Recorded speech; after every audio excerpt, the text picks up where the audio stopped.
Hello and welcome to another session of Fearful Symmetries for Trail of Cthulhu. My name is Lowell, pronouns he, him. We won't go into too much more. If you're this deep into the series, I'm sure you know who and what is happening at this point. But we are at Mather's house. Last time we saw our characters gathered together.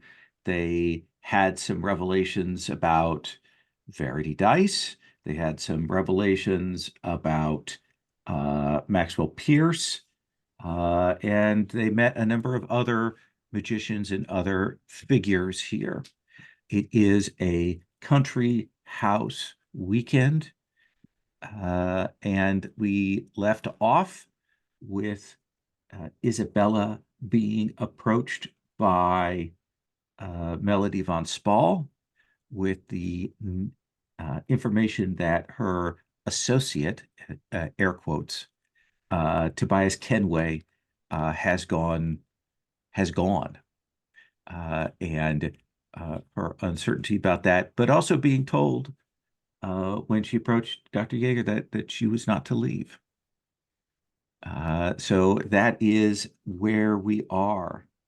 And it is early, and I think we kind of cut down to that dining room once again, where the servants are resetting the table, and they are getting things together because there's a shoot going on this morning. There is a large sportsman's breakfast being prepared of all kinds of foods and such for anyone who wishes to participate. And I think even as Melody is telling you this, some people are getting up and getting ready and getting their guns together and their outfits and all of that kind of thing.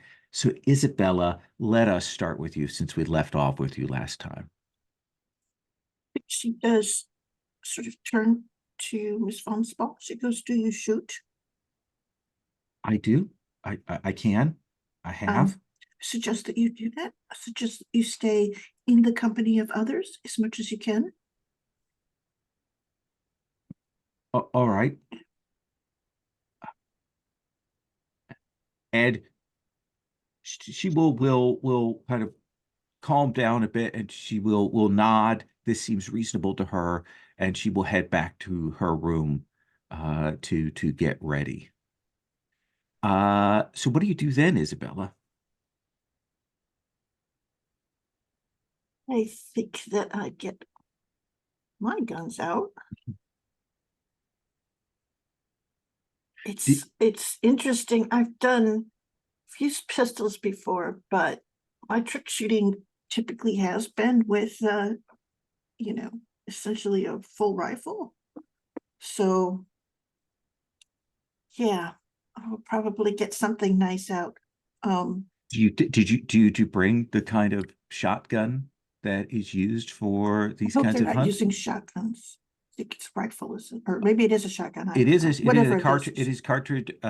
These are typically 2 cartridge shotguns that are used for these. Okay, sure. If I knew that there was going to be one, no, I mean, it's a thing. I think we had the sense that there was going to be a shooting party. So yes, I probably would have, and I Okay. would have practiced beforehand. Okay. You check and make sure you've got the correct gauge for your shotgun shells and get that set. And certainly you have enough I've had firearms. Wilford advise me, Yes. and then help me get that. Yes. So Wilford's second life as a poacher. Lots of choke. Wide choke. Got it. Yeah, so you will get yourself ready. I have a smart little outfit, just appropriate. Okay. So. Wilford, today's the bet that you have made with your newfound associate, Mr. Chaplin. Well, are you doing anything early in the morning that I should know about here? No, I'm not going to sneak in and shove damage his shotgun. That would be evil incarnate. No, a nice heavy breakfast, deviled kidneys, sausages. In fact, whatever I can get for free. I'm I'm going to take it. So yeah. Absolutely. It is everything stereotypically English is put out here. You have the sense that Jaeger has gone full out to make this feel like the most over the top feast for a breakfast, unusually. I mean, there's cherry brandy on the table, there's champagne, and a couple of people are probably, particularly Verity, are probably indulging in that more than they are the food. I will go more for the food, knowing that alcohol inhibits one's shooting skills, and I really do need to win this because that £5 is worth quite a bit. I don't want to Absolutely. lose that. Uh, Dr. Whitewood, the morning comes, you hear the noise of the household getting ready, people moving about. What are you doing? I'm getting dressed into my, country tweeds, and a stout pair of walking boots. But I deliberately did not bring a gun. I will take my doctor's bag in case of terrible accident. Absolutely. The untoward things could occur. Shooting parties, potentially risky places. Absolutely. And Richard, what about you?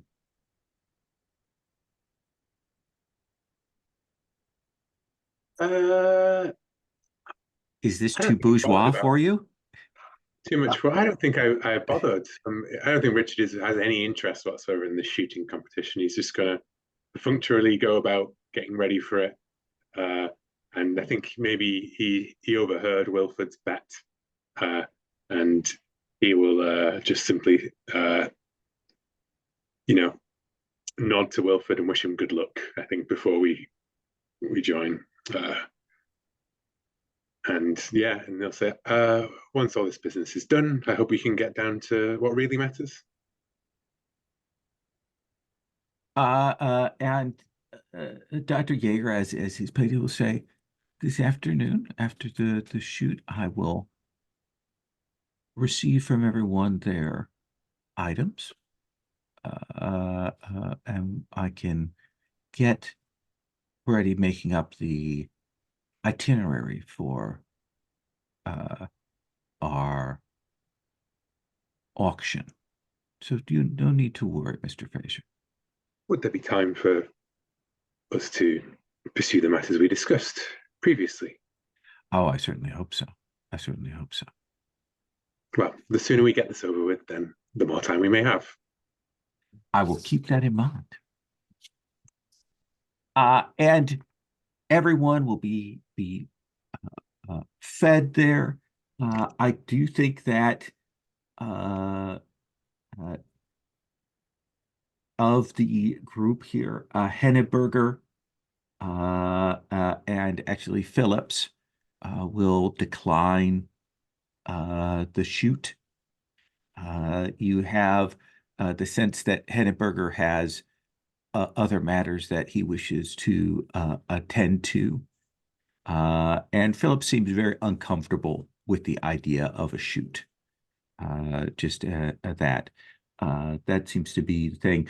Verity seems to be dragging along her entourage. She has a very smart new hunting outfit that she has procured, and she's very excited to show that off.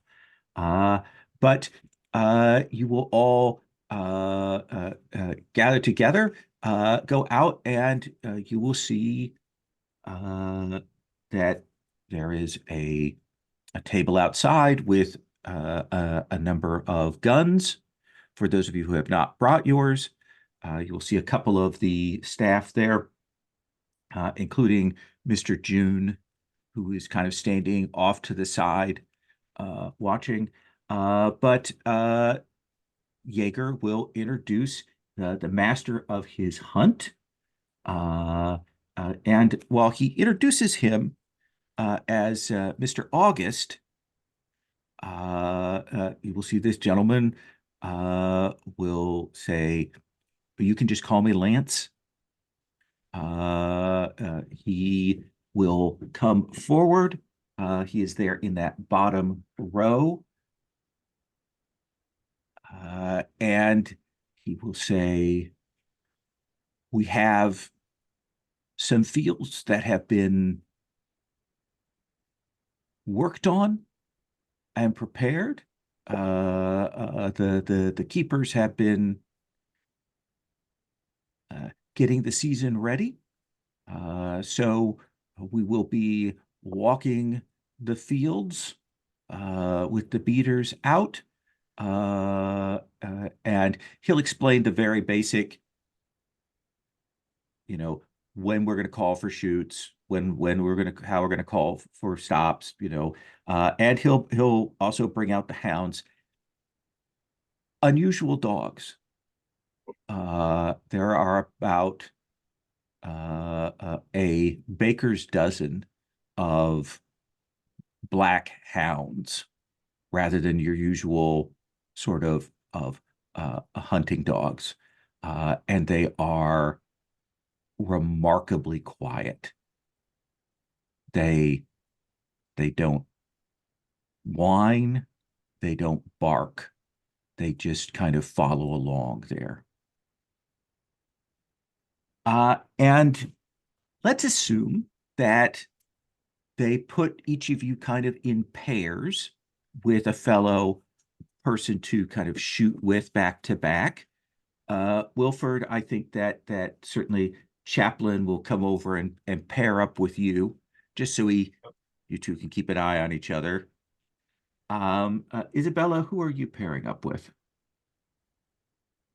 You are muted.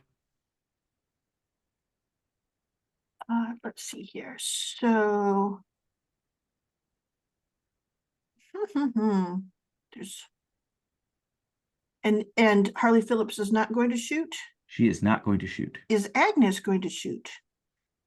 Well, that's a good question. I do not believe so. How about Lady Marlowe? Yes, she's there with Verity. Oh, but she was with Verity? Oh, yeah, but Verity's probably got Chad or Busby both kind of trailing along as her shooting partners. And so I think I will talk to Lady Marlowe and I'll say, this lovely outfit. She goes, would you like to partner up with me? That would be excellent. That would be excellent. Otherwise, I fear I would have to pair up with the lady of the house. She goes, very good. And I do think Dr. Whitewood, is there someone that you wish to pair up with particularly? I think I've not talked to Dr. Jaeger. So Jaeger, how we Jaeger? Jaeger. I think that Dr. Jaeger. Do we know anything about what he's a doctor of? I don't believe so. Okay, Dr. Jaeger it is. And Richard, are you trailing along with the hunt? Are you staying at the house? What's your plan?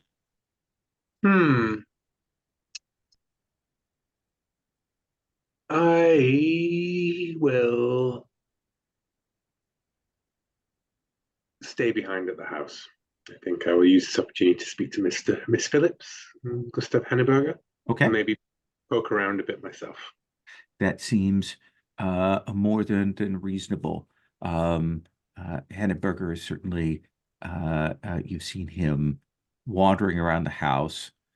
You have the sense that he has maybe one or two of those dodecahedrons that he spoke of secreted about his person. So you all will go out to shoot. Let us start with Dr. Whitewood and Jaeger. Jaeger is kind of taking command of the hunt, making sure everything's arranged, but more sort of imperiously giving orders to Lance Cordell, who's wandering about.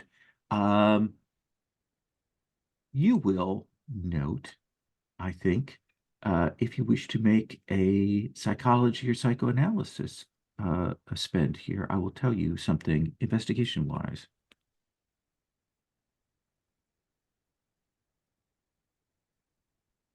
You are muted.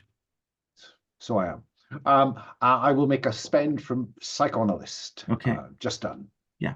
I think that you will definitely see there is, as you're kind of watching Jaeger, he's watching everyone. He maybe looks a little disappointed when he realizes that Richard Fraser is not there. But, and maybe goes to turn to you to ask and then thinks better of it.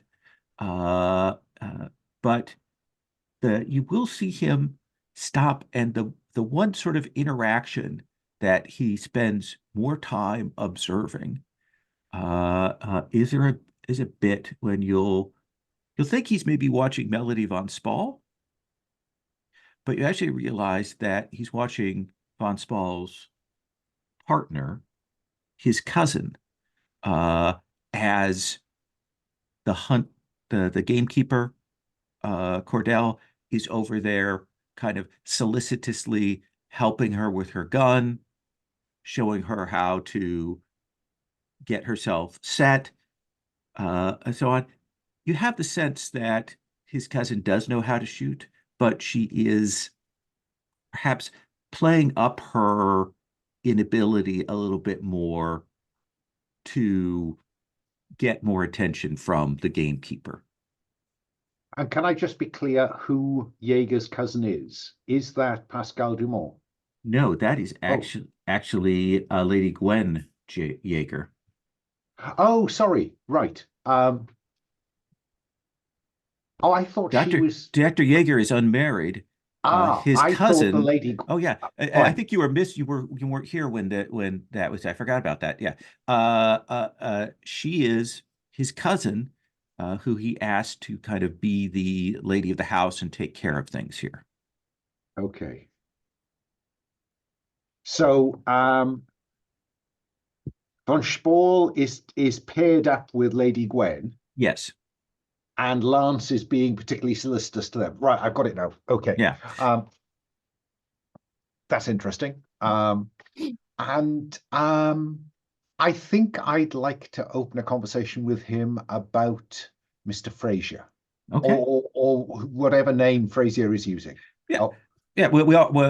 If people are using alternate identities, we're always assuming that when you say their name, you're saying that. So yeah, as you're walking and shooting, sort of in the betweens of them, doing the next set of walking and hitting and sending the pheasants and other game birds up. The place is thick with them. They clearly spent a good deal of time in that way where they raise the birds away and then put them back into the fields. That kind of extensive thing. Much rarer these days than it used to be, especially in a place like this that has become more agricultural. So it is a little unusual to see a shoot quite of this scale. But so in between, you'll speak with Jaeger. How do you open that conversation? I shall just I think I shall express surprise that Mr. Fraser is not here. I expected this is the sort of thing a young man would be very keen to be part of. What do you know of him? Well, probably less than you. I mean, he is your man who came with you. Oh God, sorry, I've got that the wrong way around. So we'll roll back here a bit. Yeah, I beg your pardon. I think you will say, well, I was surprised when you basically expressed that you had hoped he would come. I was surprised that he didn't, but I did have a chance to speak with him, and he's a man who shares my sets of interests, and so I expect that he is dwelling on his esoterica, as it were. And your particular area of interest? And he'll pause. And what do you want to do to try to elicit some? I think we're going to fall back on reassurance. I mean, I'm a bit of an old buffer. I'm no threat to anybody at all, really. I don't even have a gun. And yes, trust me, I'm a doctor. He says, like myself, Mr. Fraser is exploring the higher realms of awareness. You have heard of the ethers? The ethers, yes, fascinating. Have you I yet walked down that path? I have been tempted, Dr. Yeager, but I will admit a certain trepidation. Well, that's too bad. And you can tell that he's disappointed. Like the fact that you don't have a background in that definitely drops him a little in, or you in his estimation. And he will say, so what is your field of interest, my fine satanic doctor? I mean, you must not believe everything you read Mustn't I? in the red tops, Doctor. I will admit that I have strayed into certain studies. Um, while not, how can I put this? While not seeking the higher planes as perhaps yourself and Mr. Fraser do, there is the lower realm to be considered. And I'm going to spend occult to convince him that I am a Satanist with access to hell. Interesting. He does listen, he's clearly interested that you have some practical knowledge on these things. He will say, I certainly my gaze, while it aims upwards, I understand that to reach the highest places one must build a solid foundation, and that the only way that we will be able to open those highest doors is if there is some kind of Albion restored here. That is Albion is a myth worth making real, Doctor. it is a myth worth making. I think that'll do me for now. Okay. Wilford, you will be shooting hotly against this fellow. He is there. Let us do a little contest here. I think that I'm going to drop 4 points on Mr. Chaplin, and I'm going to roll for him. How many rounds are there? Let's do 2 rounds, so it's not too heavy an expenditure. Fair enough. Yeah, actually, we'll do 3 and then 4 is what we'll do. So here's a first round. So I have an 8 on that first round. Good roll. I'm gonna spend.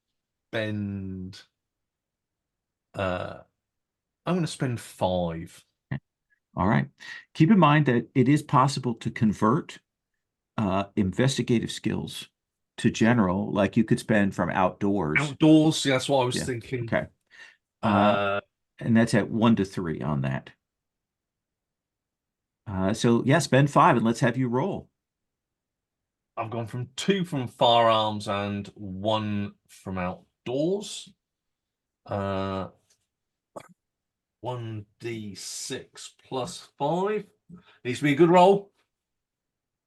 Look at you. Oh, get in there. With a 10. So You're good, Brody, but not that good. Yeah, so you can see him getting a little more frustrated because 2 points is a pretty significant margin here. And you see him getting a little chagrined there. By the time you get to the midpoint, tea is broken out, some brandy. You see him definitely drinks probably a little more than he ought to, just to try and steady himself. And will probably be a little more risky here in this second round. I said 4, so I'm still going to stick with 4 for my roll. Okay, well, that's a Let me good roll, amount. roll for him. Oh, he matches your score in the previous round with a 10. It's good. That's So good. right now it's 20 to 8, 18 to 10 with you making your roll. I will spend the same amount, 1 from outdoors and 2 from firearms. I've still got enough if we need firearms later, folks, so don't worry. Hopefully we don't. And here we go. Oh, I think That is a tie. that's a tie. It's going to have to go down to another round, I think, isn't it? Yeah. I think there is that bit when you get to the end, and Lance is like, "Well, I think we're done," and I think Chaplin goes, "We're done." Get out there and beat a bit more. And We need another brace. The rest of the party is kind of maybe a little bit aghast, and he'll look over at Jaeger, and Jaeger will nod. And I think he's going to spend his last 3 firearms points.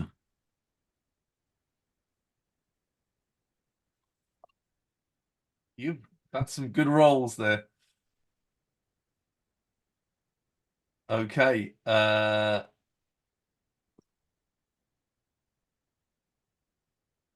How much do you want to win, Wilford? Be another outdoors. And let's go for 3 points from firearms. So another a 6, rolling with a +6. That was a good roll, though, Lon. Oh, but you just edge him out.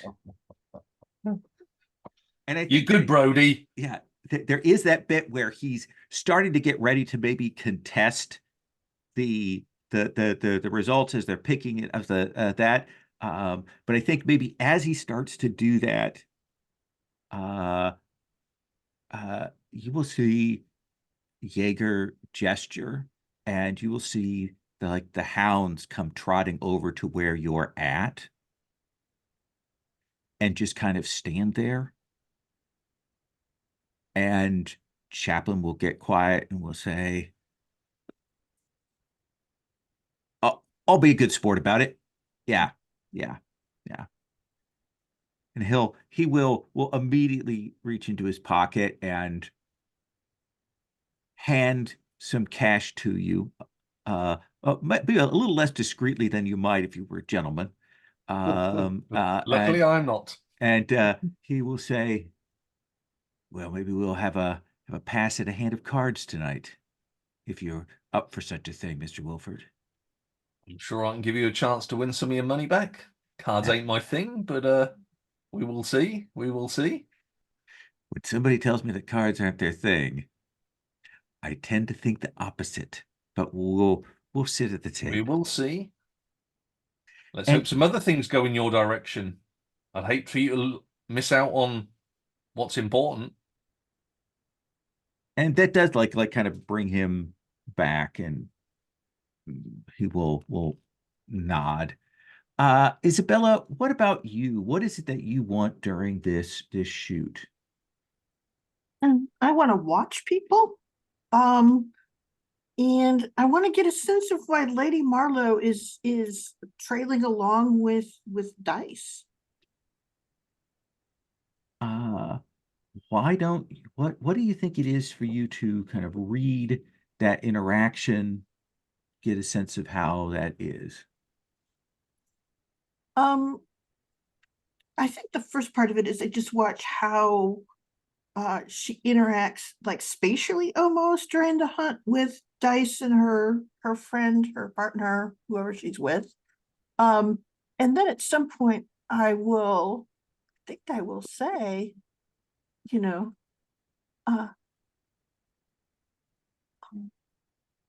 this Miss Dyce, she is very striking. But as much as anything, she seems a dangerous sort of person to be traveling. What spend do you want to make here? That's a good question.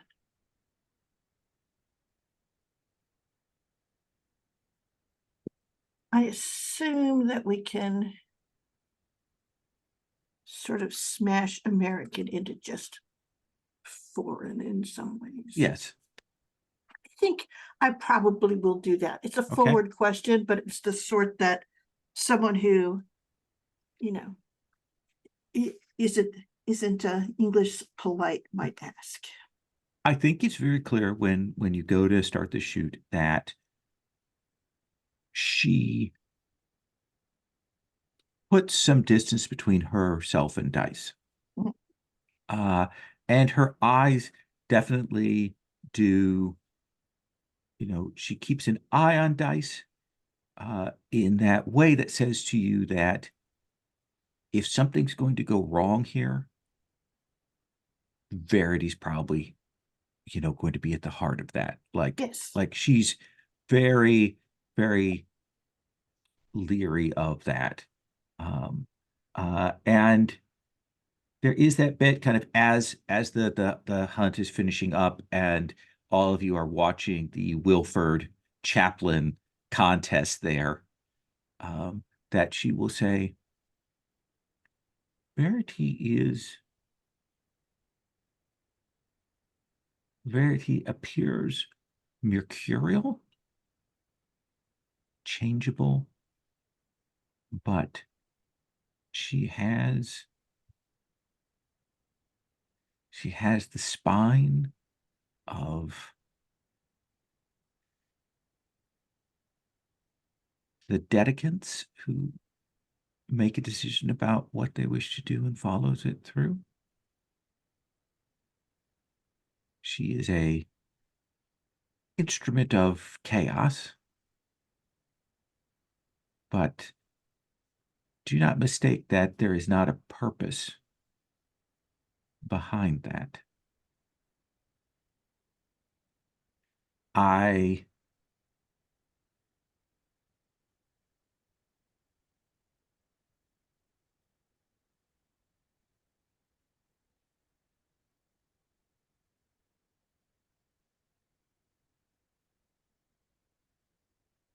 She has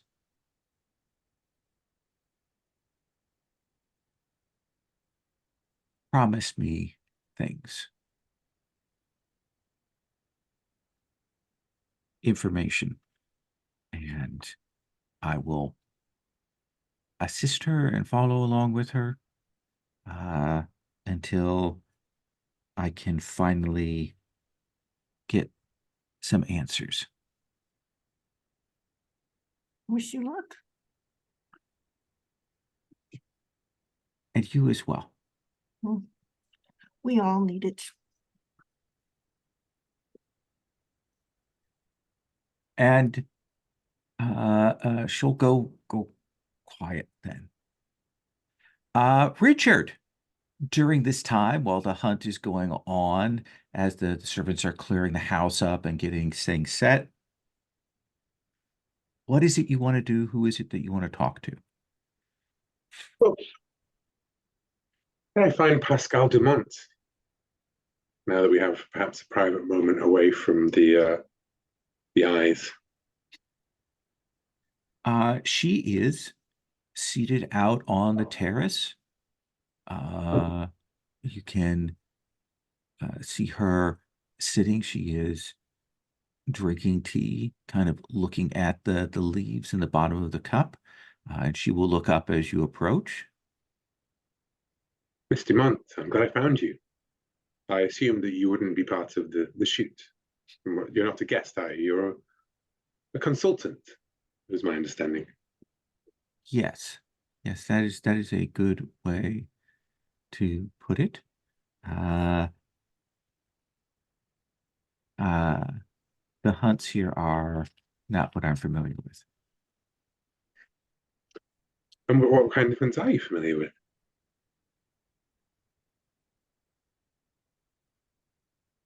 Where I come from, one does not enjoy hearing the baying of the hounds out on the land, or even their silent footsteps as they move through. These lands that you're from, they wouldn't be more familiar with wild hunts by any chance. Those pass through, as do all things where I come from. Hmm. I was wondering if you might indulge me by expanding upon your warning the other night. I couldn't help but miss the presence of not just one missing person, but two this morning. Mr. Kenway was not at breakfast, and Mr. Godhold. Goldhop, there we go. And now they've got missing tags on them. I couldn't miss them, could I? I just couldn't scroll up fast enough. Mr. Godhold never arrived. It does seem like something out of a story, doesn't it? A weekend mystery, a Christie novel. Is that the writer? That hack. No one will remember Agatha Christie in 100 years. Yeah.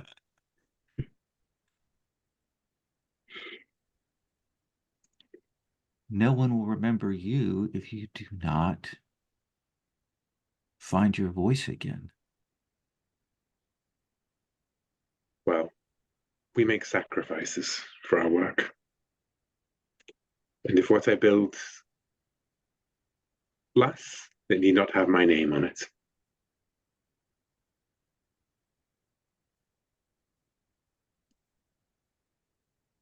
It may be to your advantage that you are a storyteller here, an author.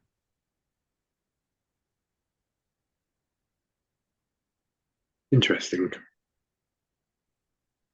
I suppose if I was to write a story about some hackneyed tripe about a gathering of magicians falling one by one, as disappearing as we all kept our eyes towards the greater gains that we might make, ignoring these oddities simply because we hope to gain something from our host, then I would write something such as this. There are many in real life is often more complicated than the stories I've found. What can you tell me about your employer?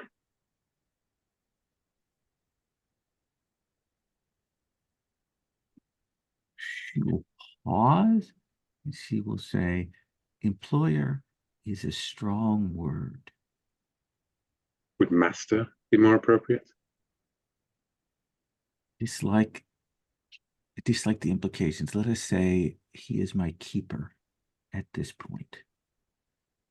Well, I think I rather dislike the implications of that as well.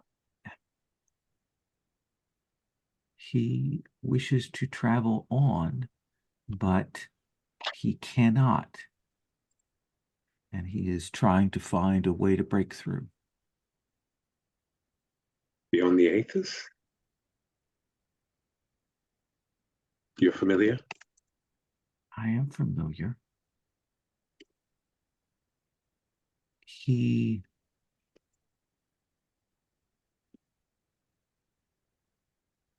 has come to a place that he cannot, as he is now, find a way through.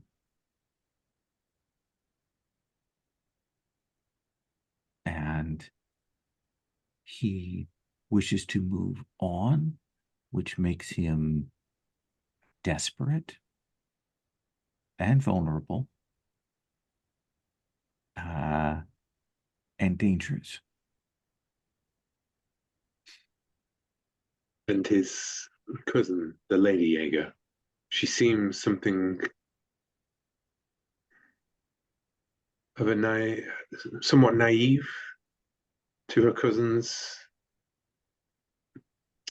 practice, disciplines, interests, and perhaps to his ambitions. She is the archetypal sacrificial damsel.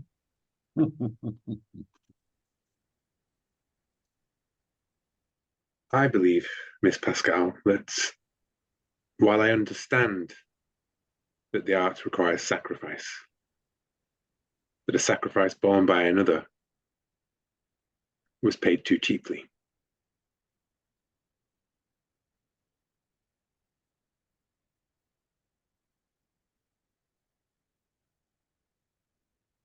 I would agree with you. Well, I understand that your circumstances may leave you unable to speak as freely or act as you may wish. Your keeper, one presumes, having some method or means by which you are kept.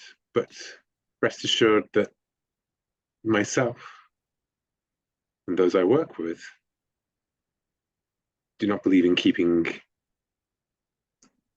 anything but the spirit of Albion in our hearts. Oh, I know. I've read your book. I know something of you that you do not know. I will tell you, I am not the only one here who is trapped and wishes to return home.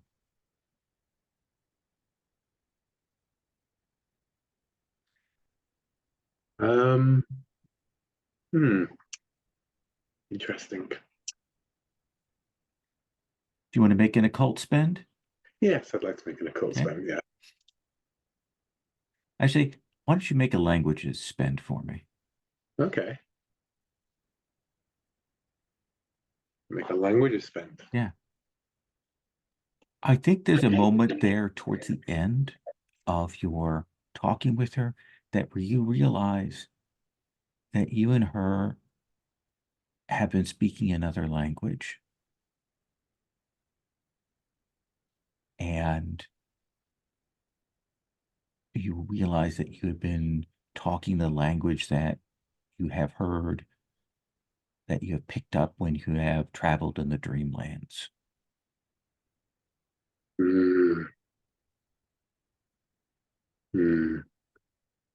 The language of Ulthar.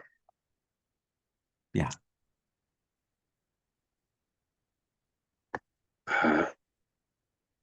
Yeah, I am another traveler is among us, and another visitor from another plane, trapped here. Tell me, have I met them? Oh, yes. But it is dangerous for me to say any more on the topic. I appreciate what you have spoken so far. And I wish you sweet dreams. May they be. She says, I will dream again one day. Yes. Yes, you will. And I'm happy to leave that. Okay. Yeah. So I think there is the rumble sound of the shooting party returning with the staff carrying the brace of pheasants, perhaps a few hares beat out and so on, and they are taking those up to the kitchens, and everyone is returning. Everyone seems well pleased, except for maybe Busby, who maybe like moved a little too forward, and Verity maybe just almost clipped him with a shot from one of her guns. And he seems a little sullen about that, while Chad is kind of amused. And of course, Mr. Chaplin is trying to cover his own upset as having lost his bet, and not not doing very well at it.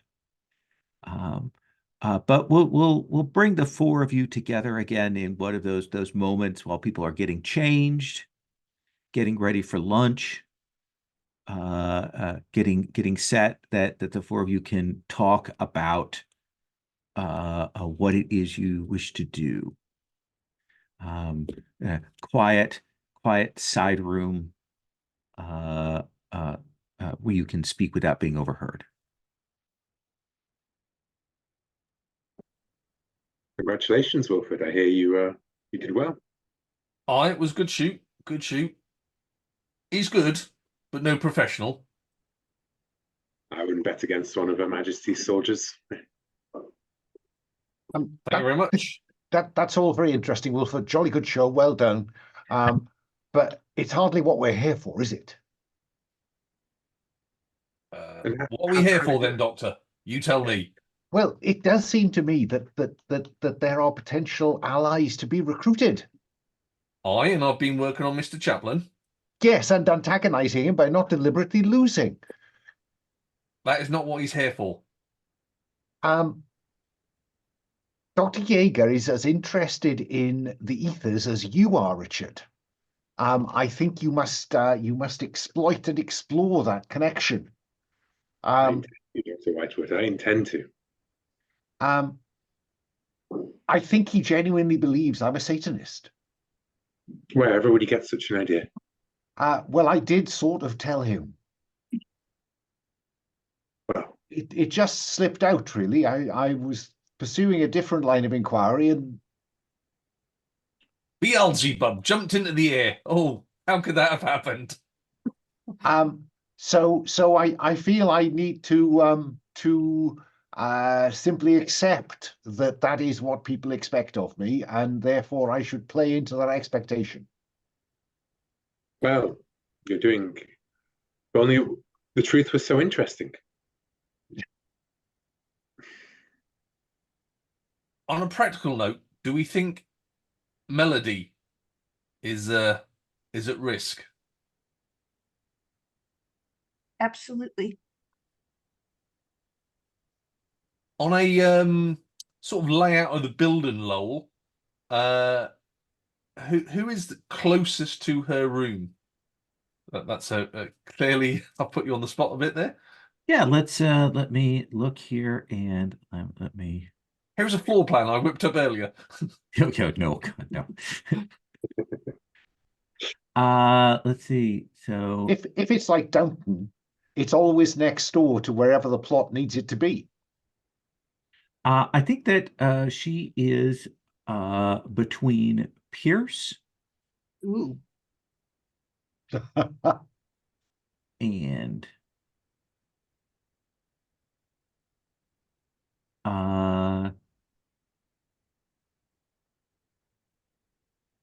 let me see. Phillips. And which one of us is the closest to her? Let's see here. That would be Isabella. She visited early. I suggested stayed in sight with as many people around her as possible. Do we think they're going to make an attempt on her at night?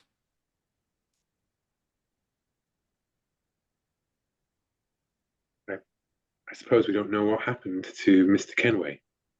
But Well, maybe that might be worth at least look round his room.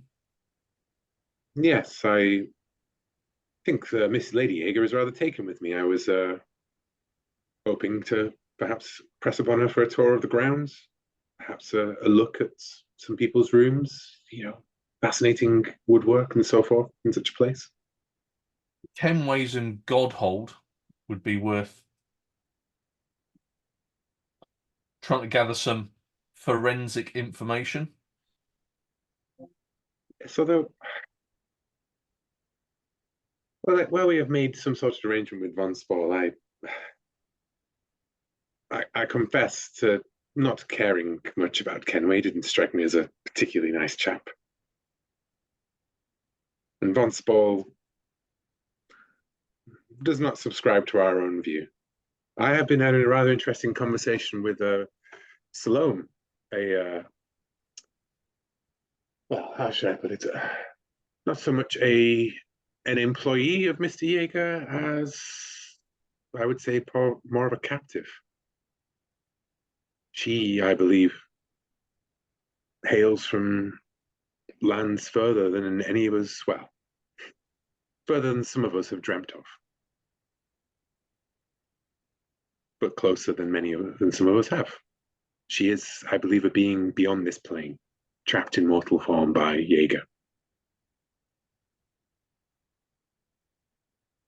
Well, the servants are certainly named strangely. They are, and we know something already of Mr. March, the butler. He has been initiated. How do we know that? I sensed it. Ah, okay. Wilford used magic, Dr. Whitewood. I know that it's a taboo subject for you these days.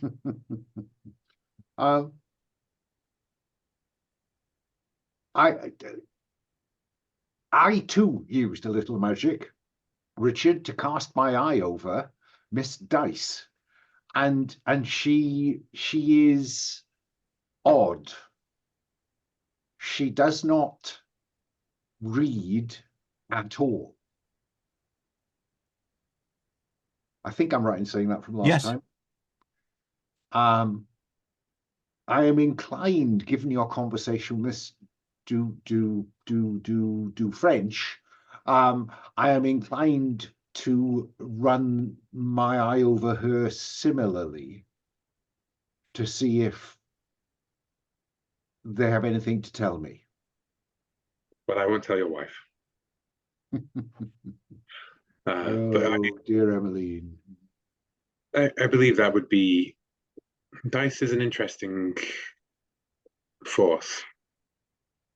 I think that Wilford, perhaps you would be best placed to find out more about the servants. Mrs. April, Miss November, Mr. June. Perhaps they are all. Yeah, I'll take that, and I'll also investigate the disappearances.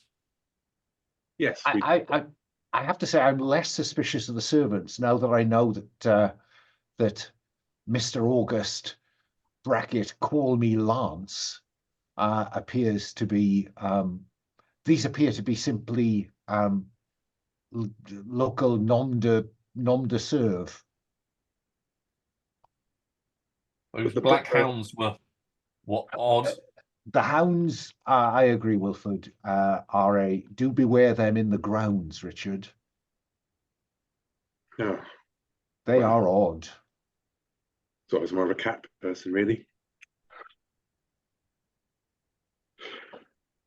Okay, well, I know what I'm going to do then. I know what I'm going to do. Yes, and Jaeger has promised me some time to discuss our shared interests. I'm sure that when the opportunity arrives, he will seek me out, being busy with the affairs of the house and his guests, I suppose. And in the meantime, I thought I would seek out his cousin and ask for that tour. I could perhaps ask her about that rather peculiar maze that's appeared seemingly overnight. And who knows, perhaps with the access of Lady Jaeger, I maybe stumble across some clue towards the missing or our other interests. I will try to keep my distance from Pierce, I believe. I remember the bones and the blood that we swept up from the Grey's house too clearly to hold my tongue next to such a man. Grimaldi? Miss Grimaldi, do you have any leads you would wish to pursue? Sort of stops and she goes, I'm very curious about what Dyce is here for. She seems purposeful. At least her companions consider her so. There is something about the American about her, I would say, yes. And I think Isabella stops and says, Yes and no. There's very, very London about it too. Yeah, I mean, I do wonder whether one might look in the Jaeger's. Sorry, my phone has gone off. Do not disturb. If the Jaeger's library might have a decent set of past newspapers. What does the world know of Verity Dyce? Is she in Debrett's? Does she have a profile that goes back any period of time? Do we have photographic evidence of her across time? It's a good question. Seems like things to be handled. I think we will take our break to come back to these things. And then also you'll be going to be called in by Jaeger to present Oh, of your course. object so that he can uh, write it up and store it away for safekeeping. So let's take 10 and then we will come back. Recording. So lunch is lovely. There's various talk about them preparing things from the shoot for dinner this evening. You know, there's some repast provided. And of course, you know, various games are suggested in general entertainments before a formal dinner this evening. And Dr. Jaeger will say, will arrange for each of you to come and speak with me in my study regarding our exchanges and such. So let's start with Dr. Wildwood here. What is it that you want to do during this afternoon? Yes, I want to really cast my eye over the, anyone who is loitering. My sense is that people are hanging about until dinner. And so I think what I want to do is I want to cast my field microscope and my mystic visions across them to see whether I get any sense. I'm particularly interested in Pascale Dumont. Okay. But I'm interested in the others.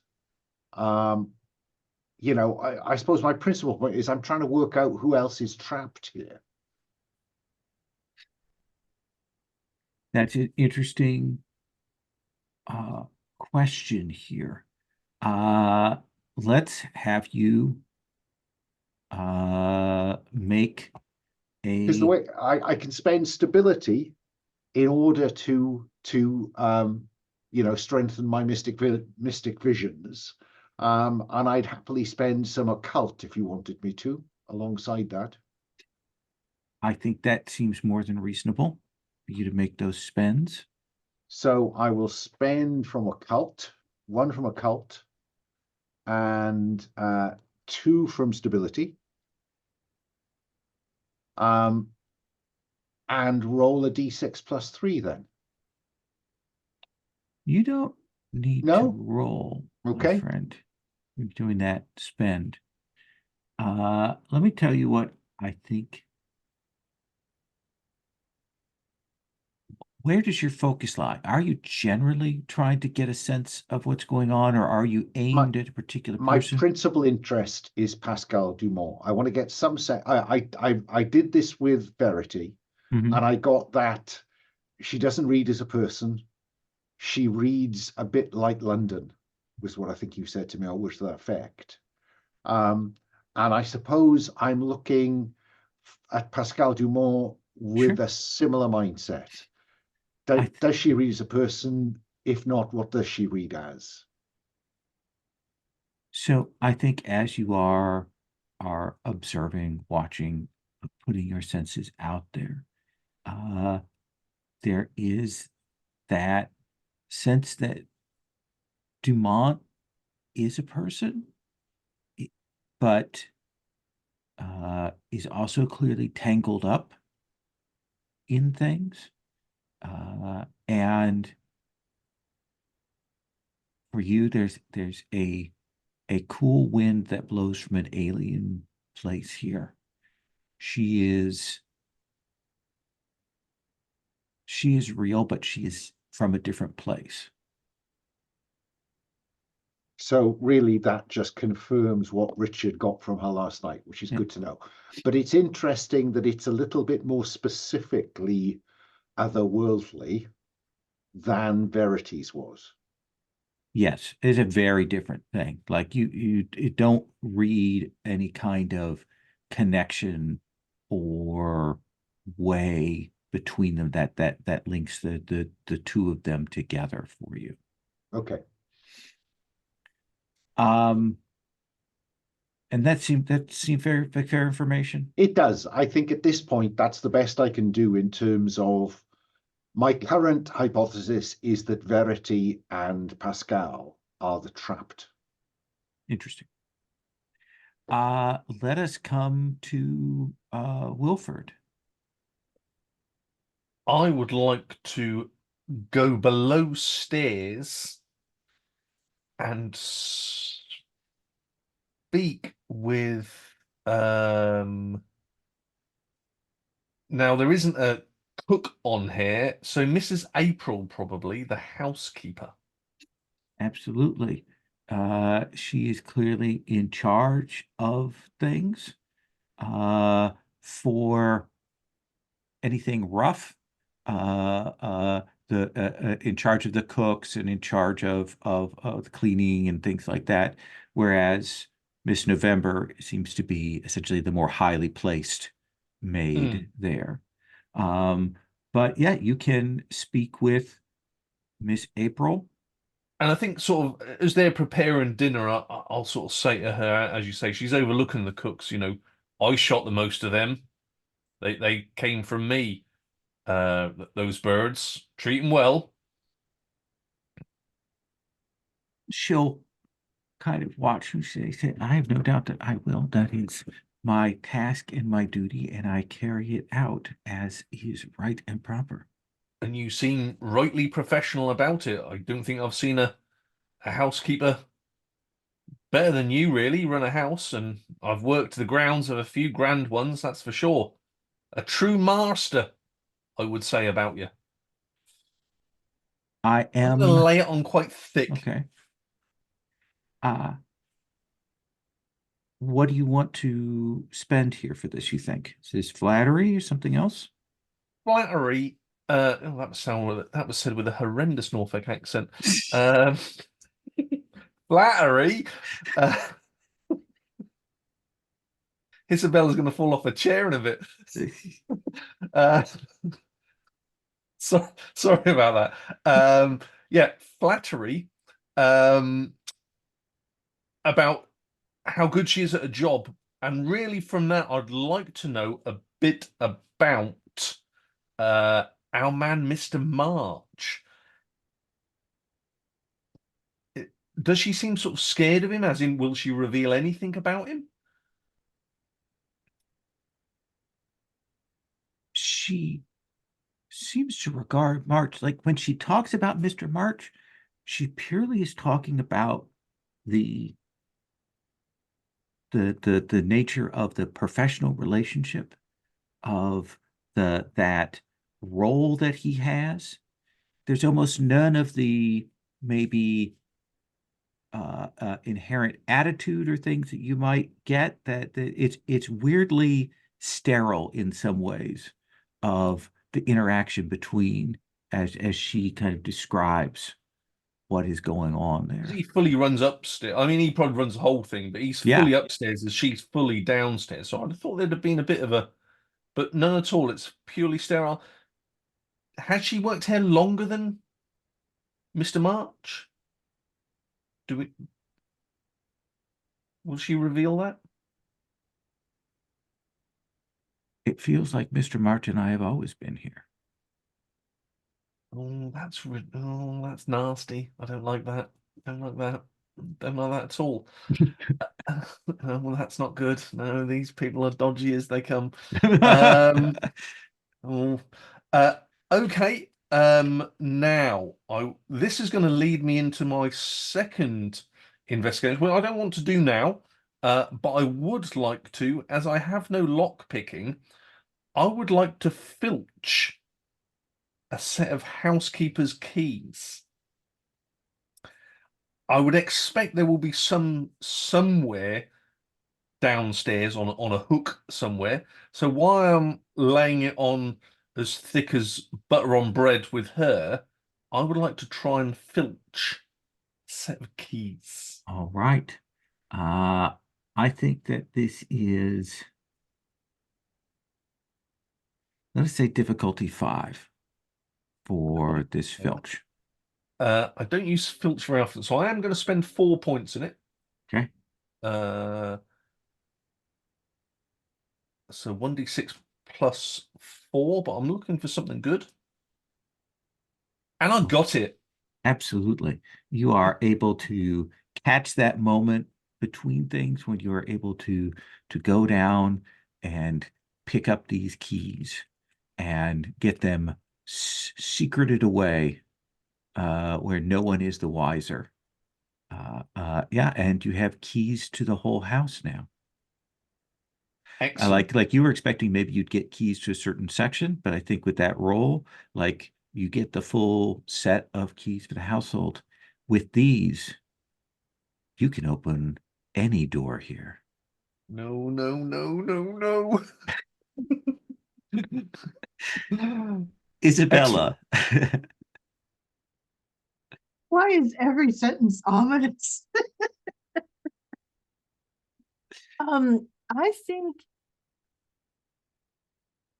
I think her first inclination is literally to start a card game. One, to give Melody a place to be. Mhm. In that sense that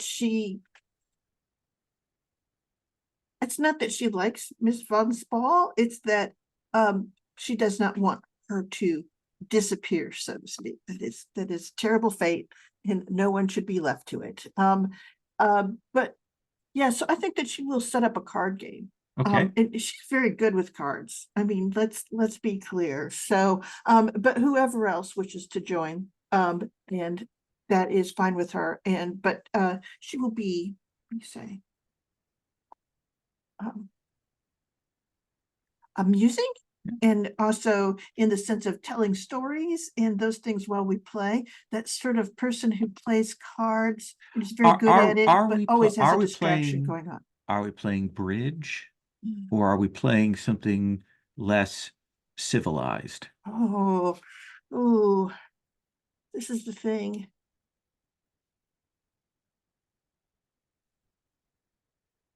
If I have takers for any version of poker, I would do it, but bridge if not. Yeah. So, Gin has also been suggested by gin. Wilford. Gin is that excellent for that that seems era, isn't it? vaguely Yes. vaguely civilized. I mean, it's a decade off of its peak, but yes. So yes, Wilford, gin is proposed. I think Brody Chaplin will sit for a bit on that. Wilford, are you going to join in, or are you going to wait? Yeah. Again, another thing I didn't really want to get involved in, but yes, I've been dragged into this as well. And let's say, let me roll here. Let's say that you'll be able to kind of also draw in here Maxwell Pierce, who will actually come and sit down when you draw cards out, Isabella, and sits across from you. Well,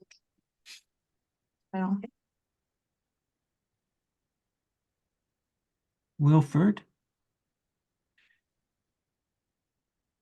I think there's going to be a bit here as you and Chaplin are playing that it will become clear that this is not your game. That neither of you are getting the hands that you want. And that it seems to purely be Pierce and Isabella. Isabella, what do you want to roll here as Pierce attempts to get the upper hand? Both of you stage magicians with extraordinary sleight of hand. Exactly. See, I've got conceal, I've got filch, I've got craft. I've even got acting. So I'm think, going to spend 5. what? He wants to make a point, and I rolled a 6. Shoot.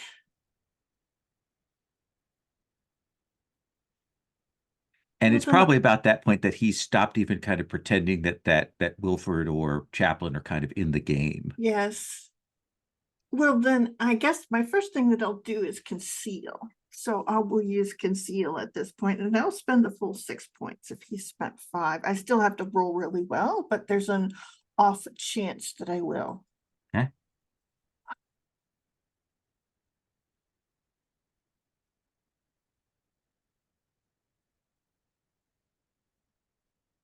Ugh. 10 for me.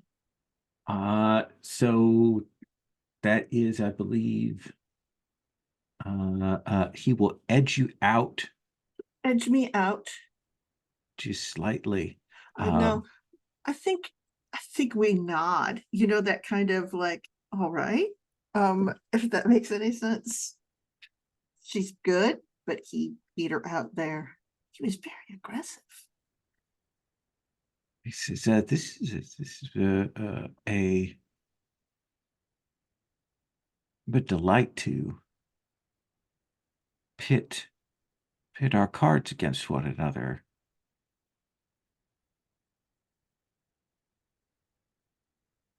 Are there other bets that you wish to take?" And she sort of looks at him and she goes, "Don't think there's anything you have currently that I'm the person to do the negotiating for." I see. I see.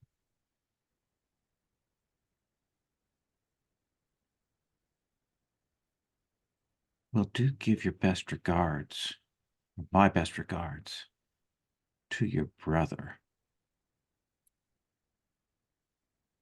And she smiles in that way that says she's going to see him dead.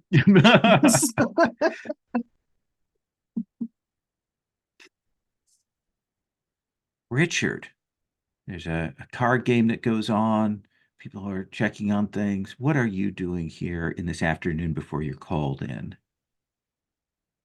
Diego. I was hoping I would find you.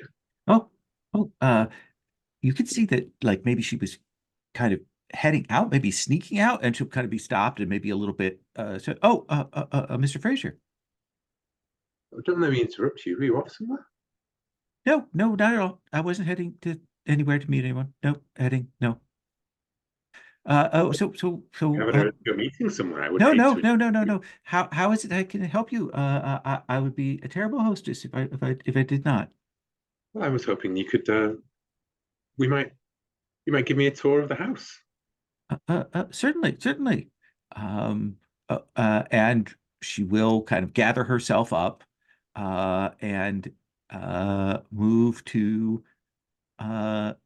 walk you around the house. You will notice, I think, there is a moment when you kind of pass through the parlor room where Dr. Yeager is smoking and speaking with Henneberger, that Lady Yeager makes a big show of kind of grabbing onto your arm and being weirdly overly friendly while she's in sight of her cousin. I'll smile and nod at Dr. Yeager as we pass by the parlor. Yeah, your cousin's an interesting man. He's a very generous man. He was my father did not do well, was given much to drink, and wasted away what little inheritance he had, and when I had very little, Conrad was generous enough to offer me a place. I'd like to spend a point of, is it psychology? Is that the one here? Assess honesty. Okay. I'd like to see if her interest in Richard is, personal or premeditated. You can tell, I think, that she is definitely, like, you're a young person, she's interested in you in this way, but you're also potentially a distraction so that Conrad does not realize who she's actually involved with. Yes, okay. Well, I'm sure fine girl such as yourself has suitors. I rely on my brother's generosity, or cousin's generosity. And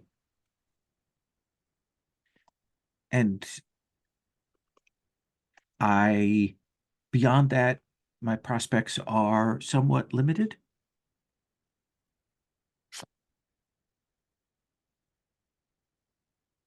And Richard will look around. So tell me, you weren't off to meet someone in particular, were you? And I think she'll freeze, kind of deer in the headlamps. To spend a point of reassurance to say, I am an author, and well, what kind of author doesn't appreciate a good love story? If I could in any way facilitate this, I'd be most excited to be part of the plot.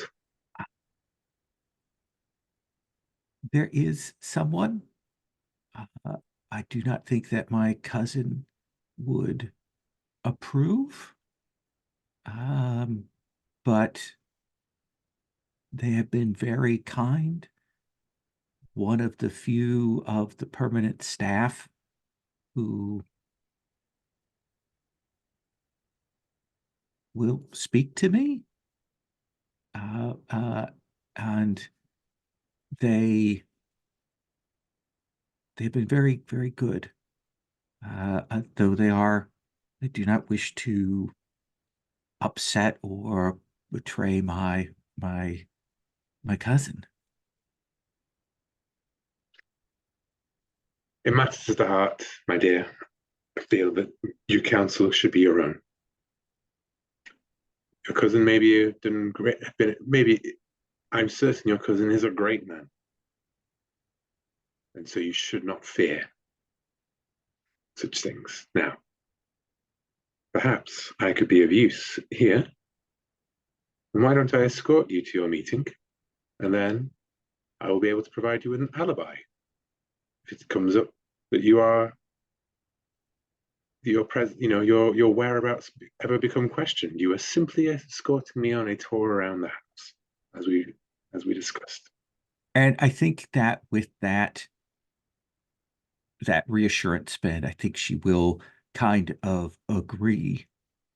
And heads out to the edge of the woods, away from the maze and the lake, over towards some woods. And I think, Will, you can see in the distance, you probably saw him amongst this and would recognize him as the huntsman.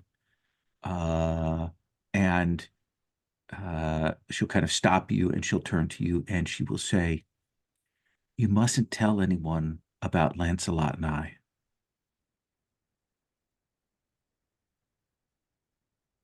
Of course not, fair Guinevere. Now, I will leave you to lovers for your tryst, and I will make my own tour of the house. You'll be our monk confessor, like in Romeo and Juliet. Ah, yes, the lady of literature, Lancelot. Lancelot is a lucky man. I smile, and just before we depart ways, I say, I wonder, I might go for a stroll around the maze. She'll stop and she'll say, "I wouldn't go in there if I were you." Really? Why not?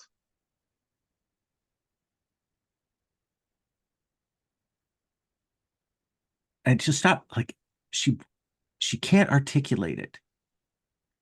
She says, "I've only ever gotten to the start of it, but I did not want to go deeper."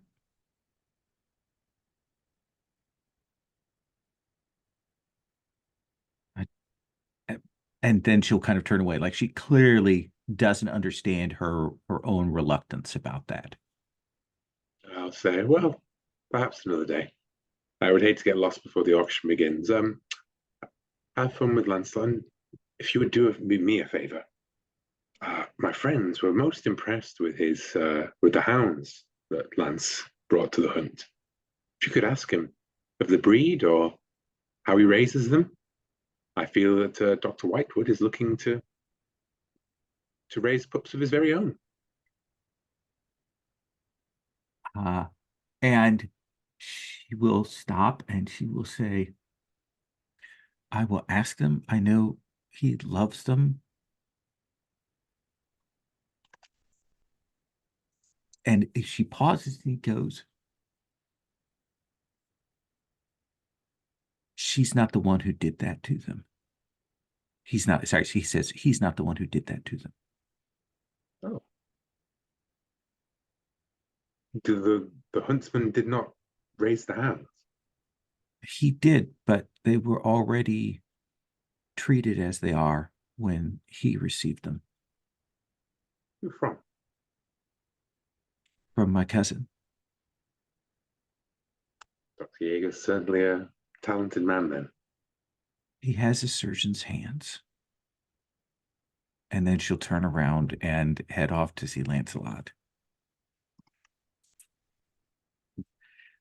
And that afternoon, Mr. March will come to you, Isabella, as you and Wilford have finished up your game of cards, and says, "Dr. Yeager would ask that you and your companion call upon him in the study with the object." Thank you. I'll rise and signal to Wilford. And essentially, I've probably been carrying the book with me. So it is, since I didn't know when they would call. So just wait. And the two of you will go to the study. Mr. March kind of is ahead of you in that way of, like, he left the room and suddenly he's kind of, by the time you get there, he's already in front of the doors, and he will open the pocket doors and show you in. And you haven't been in this study. This is clearly his private study. There are a lot more books in here in less organized stacks. There are shelves and things here, but also specimen bottles and weird objects and things. And you will notice that behind the desk is a large safe. And he will gesture for the two of you to sit in front of this large oaken desk. And he will say, "So now, you come at the recommendation of Mr. Lydecker." And she sort of says, yes. Yes. And how is it that you came to know Mr. Lydecker, who has unfortunately left us? She sort of looks and says, it is more that I knew someone who knew Miss Von Spall. The von Spall connection, I see. She sort of does the thing of say, she has a shop. She sells the things. But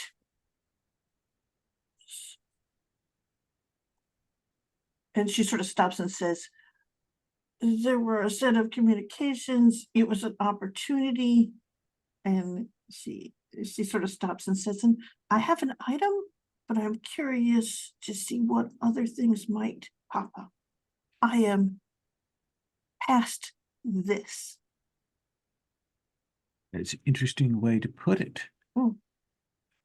Mr. Wilford, what's your... you connected with von Spall or Lydecker in some way? I'm connected to my associate here. I see. I provide protection. I see. So what is it that you have brought to put into the auction? And she will lean forward and she pulls out the book. And she goes, yes, Tibetan black magic. And she goes, I encountered some uses of it. And she actually will sort of tell the story, kind of it's very easy actually to lift a lot of the details from anything that took place in Los Angeles and place it in Italy, if that makes any sense. So tell Wilford the story that you spin. So it is a story about a woman coming and saying that her lover had, as far as she knows, died, except that he's back. And essentially looking into this, and he's not a fake, but he did in fact die. He believed he was who it is, but in fact he was a tulpa, a person of things. So working out all of that, and essentially it's a sort of harrowing, sad story, if that makes any sense. Very sad. It's very sad. Yes. And Jaeger will say, I'm very excited. I am familiar with the tulpas and other similar projections, but nothing of this specificity. Interesting. Well, I certainly wouldn't want to necessarily bid myself, but perhaps whoever does buy it, I might impose on them. And he will reach out to take the book. Mm-hmm. And she'll hand it to him and she goes, do you have, and she goes, I'm just terribly curious about what else there might be up for auction. I don't know if I can wait. Could you tell me a few items that go over? What do you want to spend here? Oh, that's a good question. I think she wants to just seriously. What is the best way? Let's see here. Ooh, maybe flattery. That she is so intrigued that he's put together this this situation, and this is the most fun opportunity that she's had for Okay. all of these things. Have you make It's- that spend? Okay. I think there is a bit of him wanting to kind of show off a little bit, Mhm. and he will open the safe, and it's one of those kind of narrow and tall safes, and he will open it up, and he will say, I myself am placing a book in the auction, and as well, there are some other interesting bits. One would not think her particularly given to scholarly pursuits, but Miss Dyce has brought a map, and he will pull out a very yellowed, old-looking map. She has one of the lost maps of London. And he will put that back in, and then he will lean down and he will lift up a kind of rusted metal box there that I think will take you a second to place. And let me show you a picture of it, actually. Mhm.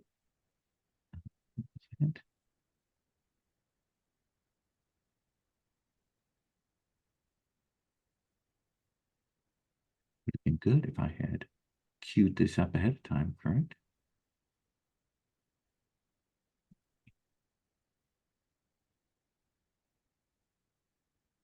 Let me screen share. That way Yeah. we'll get the high definition. definition.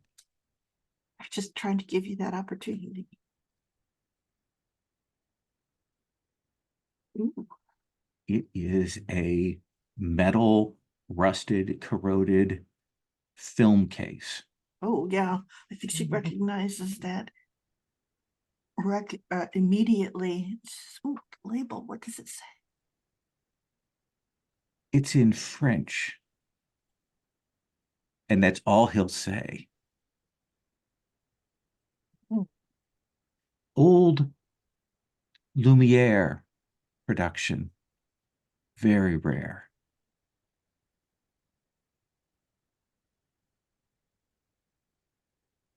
But Ominous. but I think you'll have some competition if you wish that. I know that Mr. Henneberger will. Well, so that's a taste. That's just a sample of what we have to bear. We will bring some things out this evening. Very exciting. Thank you. This is an excellent opportunity. And And Dr. Yeager, and actually she stops and she goes, are you a professor, sir? You seem a very learned man. I am a doctor of philosophy. Mm. Yes, that makes sense. My specialty is in metaphysics. Cambridge, Oxford. Berlin. Oh, Berlin. That's mighty fine. It is, but also, as you can imagine, being of German heritage in the last several decades has not been. Comfortable? It has been my cross to bear. Mm. Well, I have others to see to. Thank you, Miss. Thank you. Thank you. And then Dr. Whitewood, you and Mr. Fraser will be called in. Again, the study is a mess, kind of, it's not a shambles, but it's definitely a living, working study. And he will see the two of you in, and will have you sit down, and he will say, So tell me, how is it that you came to be an associate of Mr. Bradbury's? He got in the way, so we killed him.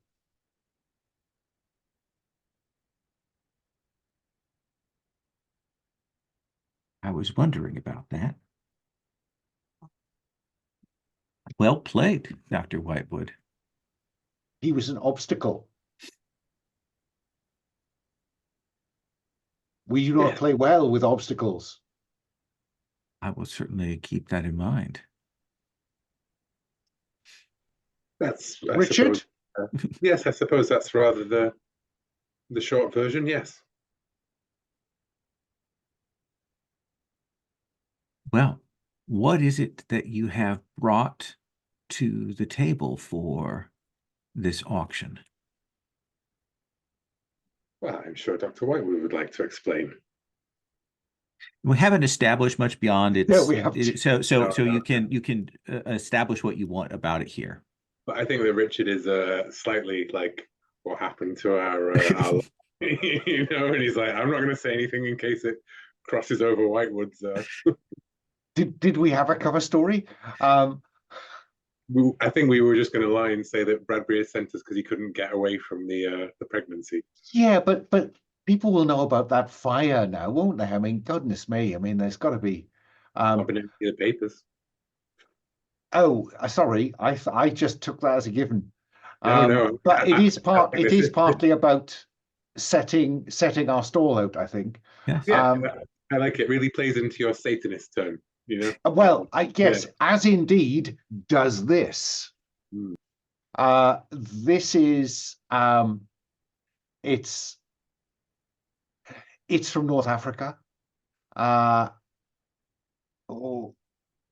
Umayyad sacrificial dagger. Connections to the cult of Al-Hazred. The bloody tongue. Well, that is a work of some interesting provenance there.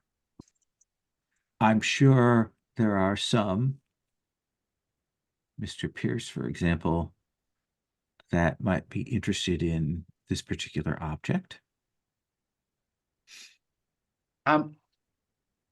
We haven't inquired about the rules of the auction, Dr. Yeager. I'm curious about whether one could set a reserve.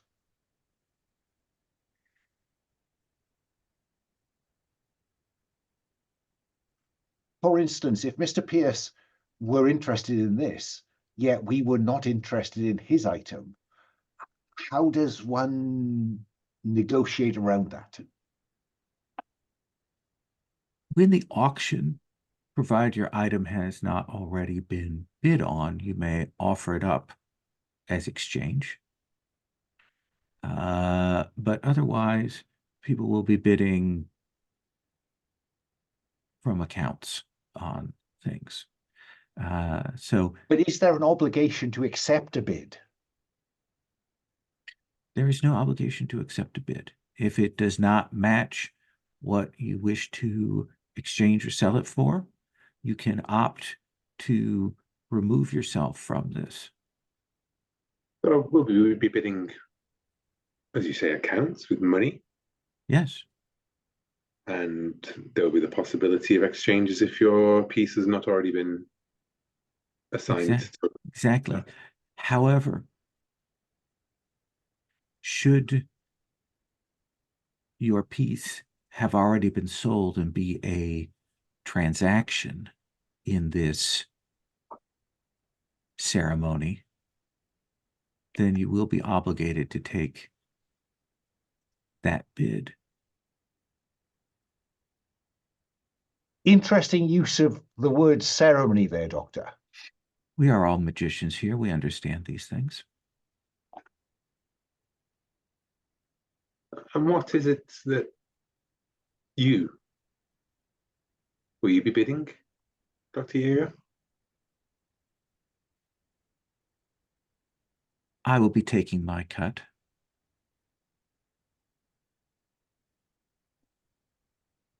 And are you offering items of your own?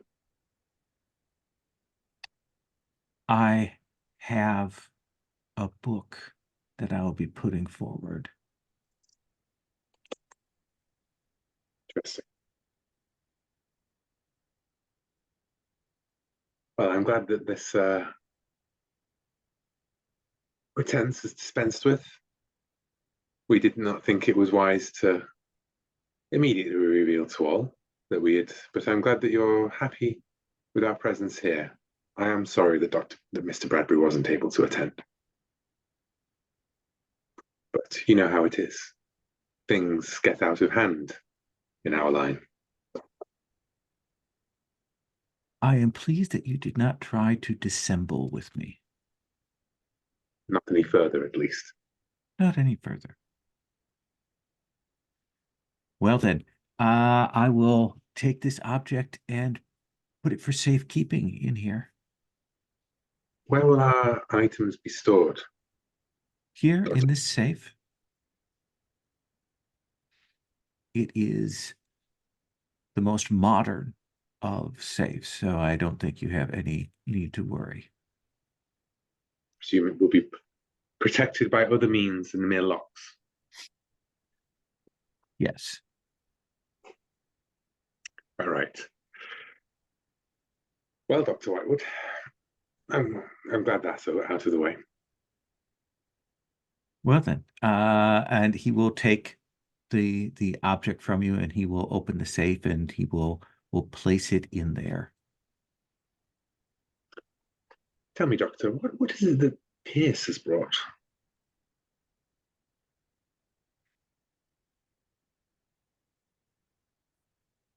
Not sure I should give that away necessarily. We're all soon to learn. What use bidding if not? We must all know what we are bidding for. I will admit that he has brought a relatively minor item, which I think speaks to his master, Lord Portmore's arrogance. And he will pull out a volume. It is a copy of Naturalische Magic by Funk. It's fine. It's fine, but nothing of the level of the other objects that we have here. It is to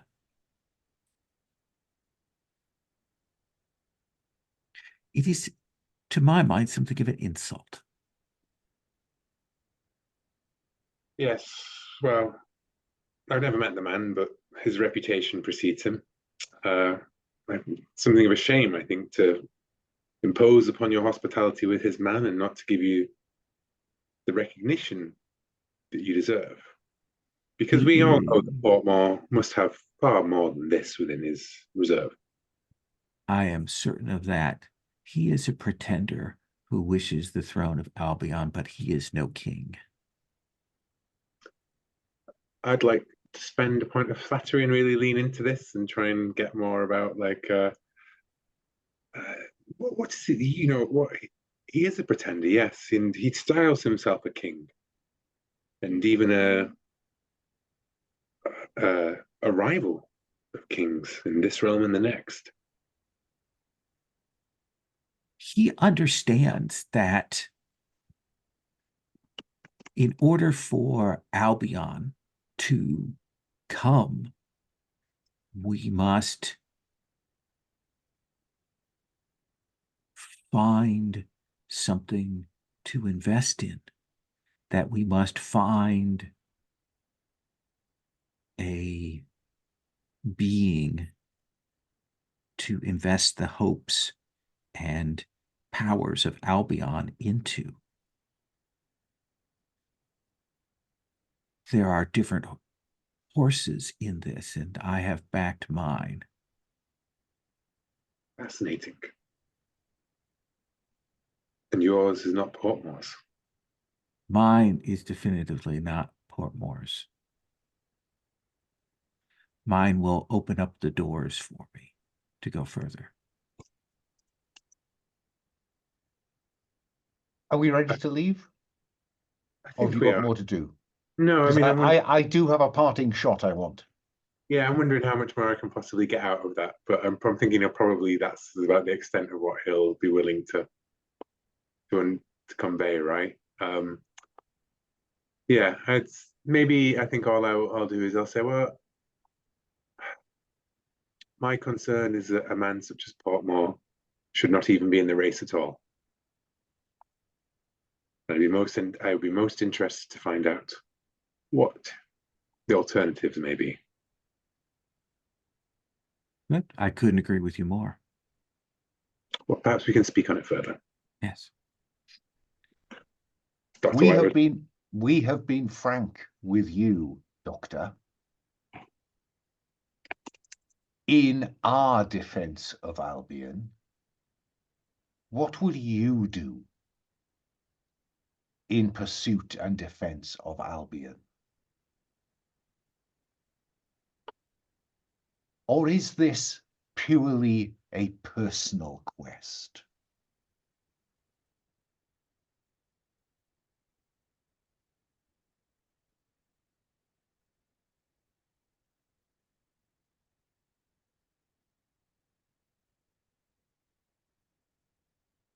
And I am prepared to make an assess honesty spend to get a sense of his motive or drive, and whether we might be fellow travelers on the same road. And I think he stops, and there is a moment there where he focuses and he says,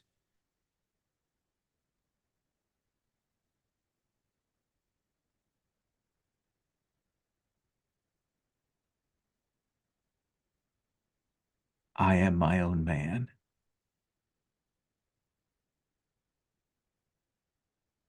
I am driven by my own desires.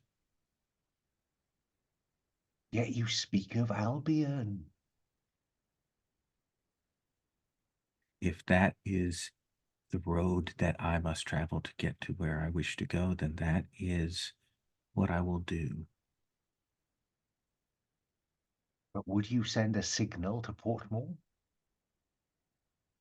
Or do you fear him? Portmore is nothing to me. I will send a signal. Then good afternoon. And did you make a spend with that? Yeah, assess honesty. There you go. There is something else, someone else pushing on him. I think you can tell that just the hesitation, the change of phrase, everything that tells you that there is someone else here, maybe holding the reins, maybe holding the whip, maybe holding the carrot. Okay. Let's take 5 and we will come back. So the afternoon will go on. People go in various directions. I think there is a chance for the 4 of you to again chat briefly. If there's anything you want to exchange in that before I move things forward. We should kill Pierce. I agree with that, yes. We must send a signal. Jaeger is with us. Others will flock to Albion. I think you may have slightly misrepresented our conversation with Diego there. I don't feel that he would approve of us killing Pierce within his house. I think there are other deaths that are planned. You probably should throw his schedule off. If Yes. an opportunity arises, we should take it. Well, I expect that this is going to blow up at some point. I assume that is Miss Dyce's plan. I would keep an eye on her. at least so you survive it. Well, and She always seems to be able to make her exit.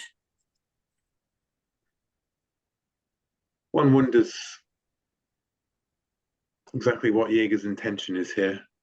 And the maze, his cousin, who he seems to be fattening up like some sort of sacrificial lamb, all of us, these disappearances. He's no friend of Portmore's. Seems to rather insulted by the man, so he's no friend of Pierce. Does not mean he's a friend of ours. I am hoping to gain a better insight when we have a moment to discuss our interests in the Aethers, but so far he claims to be his own man, but you say he may well be serving another, yes, Dr. Whitewood? Who would that be?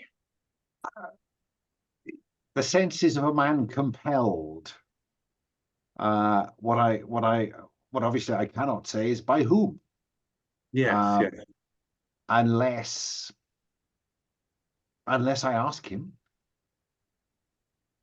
Well, this is yes, I would certainly do so in our discussions later, I believe, but perhaps it compelled or simply enticed. It could be offered something in return. I believe he was perhaps sincere when he said that he does this for his own interests. But perhaps there is somebody who else above that who may be serving those, who may be promising him the opening of the way. Doesn't he consult with someone?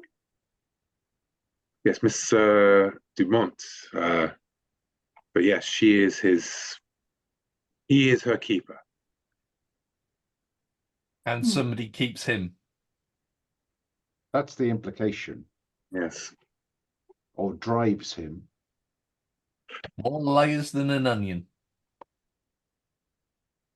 And I fear that we have yet to scratch the surface of some of our fellow guests. Indeed, but these might help as I hold up a set of keys. Well, Anybody want to go looking anywhere? well, we could perhaps look in Mr. Kenway's room. Fine. Let's do it. Quick stroll down the corridor. I would suggest perhaps not all four of us at once. I will stay back then. But then we could switch off later as other things so that it's not, what do you say, a long absence of any two of us, if that makes any sense. True. Good plan there, Isabella. Good plan. Dr. Whitewood, you are, I think, you aided Scotland Yard in some cases, yes? If there's any evidence to be found in the room, I believe you'd be the man to do so. CSI Whitewood. Indeed. Come, Wilford. All right, let's go. And we will wander down the corridor. Okay. Wait for our moment. Hopefully, I mean, it's a corridor, so I don't expect it to be too busy. No. And then just, are they numbered, the keys? I think so. I think they would have to be given to the household. Excellent. You can open up the room and enter into one of these guest rooms here, and make your way in. You can see that the bed is made, and I think if you go over to the wardrobe, you will see that there is still a case there, and there are still clothing hanging there. Okay. Definitely not. If I was to make a spend from evidence collection, could I ask you whether there are signs of a struggle? I think that you will. Or the outcome of a struggle? You will see, if you make that spend, there are signs that say to you that there has been some cleanup done here, that the bedding is relatively new. There's an odd smell there, and I think that as you kind of are by the bed and kind of looking down at the base of the sort of nightstand, you will get a smell that says cyanide to you.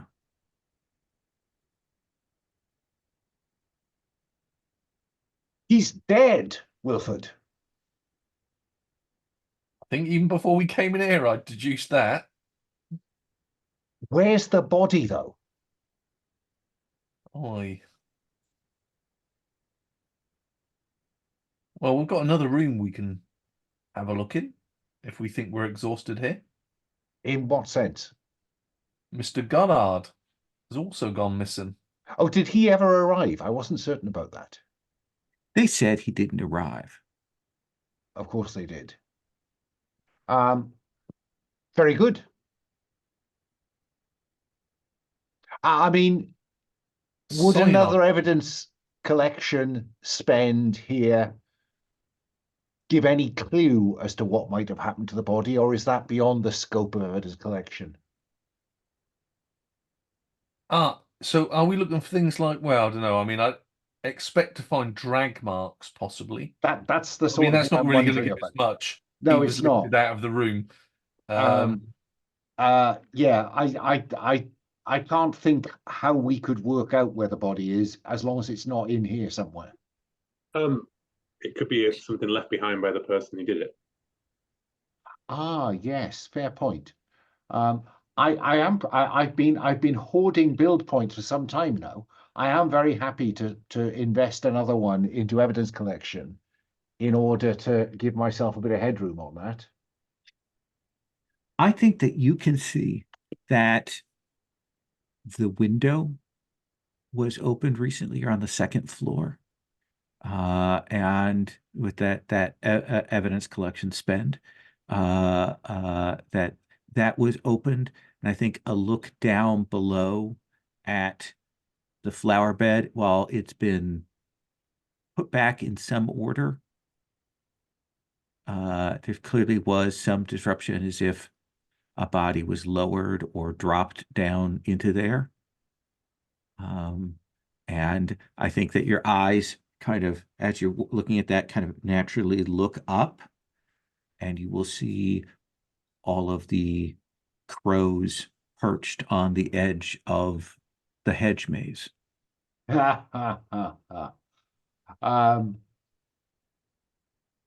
So, Wilford, Dr. Godhold, Mr. Godhold, Aye, let's go and have a look at his room. If the he ever game's got in there, afoot. The game's may not. afoot. To And I- Godhold's room. I will say, here you will find evidence clearly that Dr. Godhold arrived, but there's no sign of him unpacking.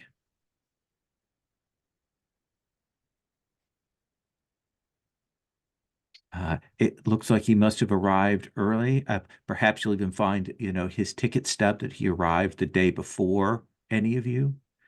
But he's not here. I mean, yeah, I've got points, but I don't think we're going to get anything more here. No. I think, well, is it worth a quick look out the window? I Again, wouldn't. is there like a trampled mark at the bottom of the You don't think they needed to laneway? drop the body out the window?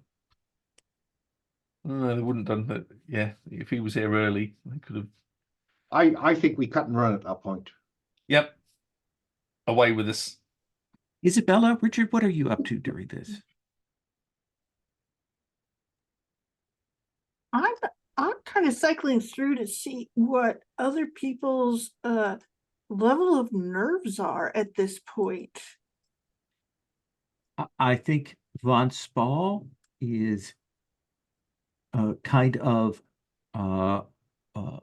worried and perhaps staying close to other people.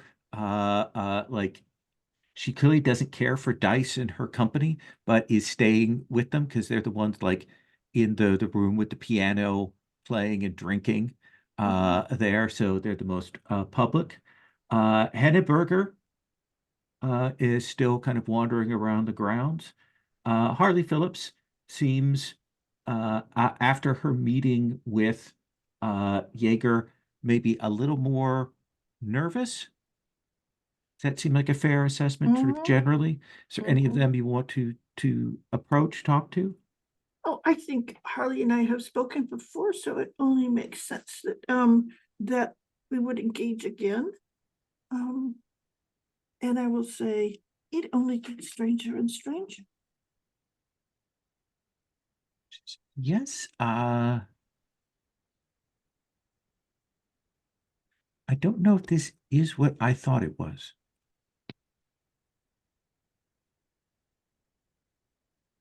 That's a good way of putting it. It's clearly powering up the maze. Do you think Dice is here to put a kibosh on that? Don't I couldn't say what Dice's role in all of this is. But there's something off about Jaeger.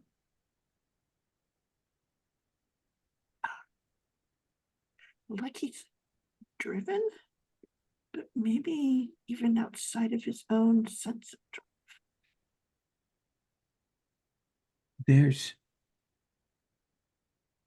There's something coming.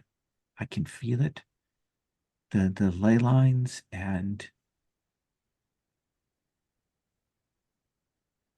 something's happening. Like not having access to my own vehicle.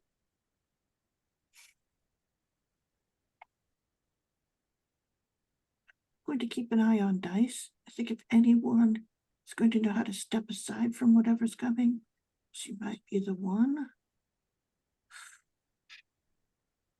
And I'll look out for you. If you need me to back you, say.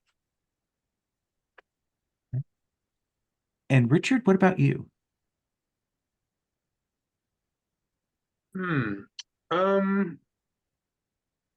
I think that short of having a confrontation with Maxwell Pierce, I'm not sure what else there is to do. You know what? I'll kill the time by talking to Miss Phillips. That Isabella was just talking to? Oh, sorry, Miss Phillips was talking. Oh, I forgot you because can you said speak Harley. to her as well. I don't Yeah. own her. So Yeah, There is Henneberger, who you said you wanted to talk to earlier, but didn't. yeah. I'll talk to Hennenberger again. Yeah. Mr. Fraser. Dr. Hennenberger. Yeah. I believe you're. I imagine that what you've brought is one of your duodecahedrons, one of these Roman artifacts. Oh, no, no, no, no, no. These are minor trinkets that have their own power. I brought other things here to the auction. I have it to understand that you and Master Jaeger share common interests. Yes, yes. We walk a similar path towards our art, I would say. Slightly one different than your own, I would say. I'm curious. I know something of many of the other attendees here and their interests, what they wish to gain from the path that we walk. Mhm. Tell me, what do you know of Albion, Dr. Hennenberger? Oh, Albion is an idea. It is a thing that is manifest, that can be empowered. It is a thing that can be contested. When the Romans came, they attempted to place their own figures, their own cults to be the power of Albion. They attempted to make their own king. And that is the contest that has gone on so much in England. As you know, the contests of kings, the slaying of kings. There must be a king here for Albion for it to work, right? That does rather seem to be the state of affairs here. One can only hope that it is for, well, I was always rather taken with the story of, and don't let my companion hear this, King Arthur. City on Arthur, City on the Hill, Camelot, all of that. Arthur is a good story. It is a vessel that so many things can be poured into, not unlike the Grail itself. That story as well. Story, yes, Albion is a story. Tell me, is it a story that you have interest in writing, Dr. Henneberger? I cannot write a story. I can. I know. I can smell. I can tell that you are a writer, a creative type. I'd like to spend a point, please, of what will we think? Assess honesty or occult, perhaps, to get a greater understanding of perhaps why, because it suddenly occurs to me that perhaps Dr. Henneberger is not quite what he seems. Assess honesty will give you motive, I mean, not just truth. I'd be happy to spend both. So I think there is this bit when you're talking to him,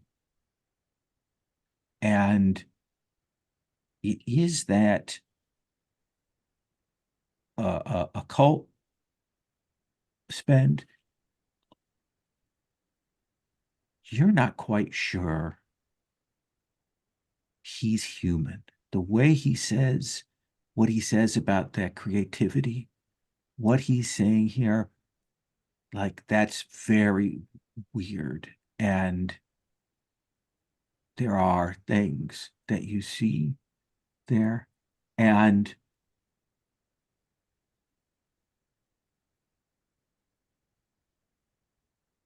I wonder what it would have been like to have seen the Romans with your own eyes, Dr. Henneberger. Wouldn't that have been something?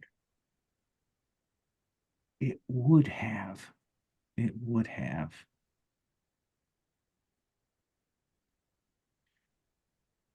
I But know. yes, I know very much of stories. There was a story of Saint George and the dragon that laid England beneath its tyranny of those who slayed it. that dragon would have been king. It would have been the figurehead that would have stepped into Albion.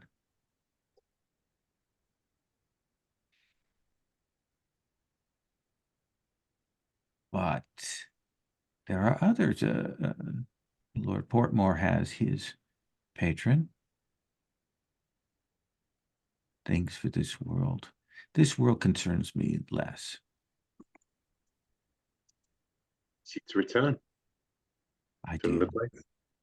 I do seek to return. A feeling shared by another here. If I could help you return. One does not wish to keep anyone from their home.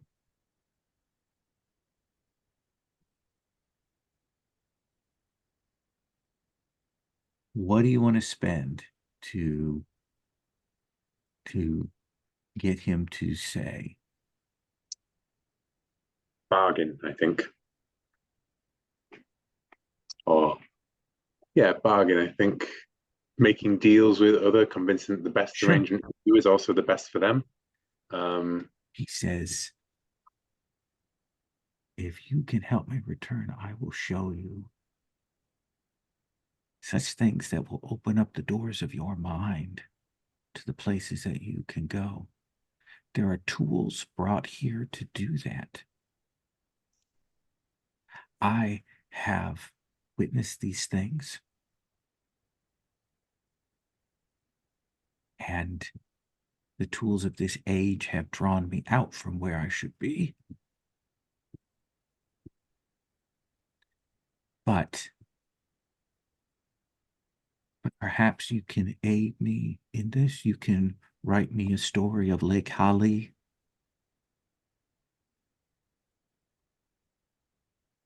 Perhaps a play. Then you understand me. I think we have a bargain, Dr. Henneberger.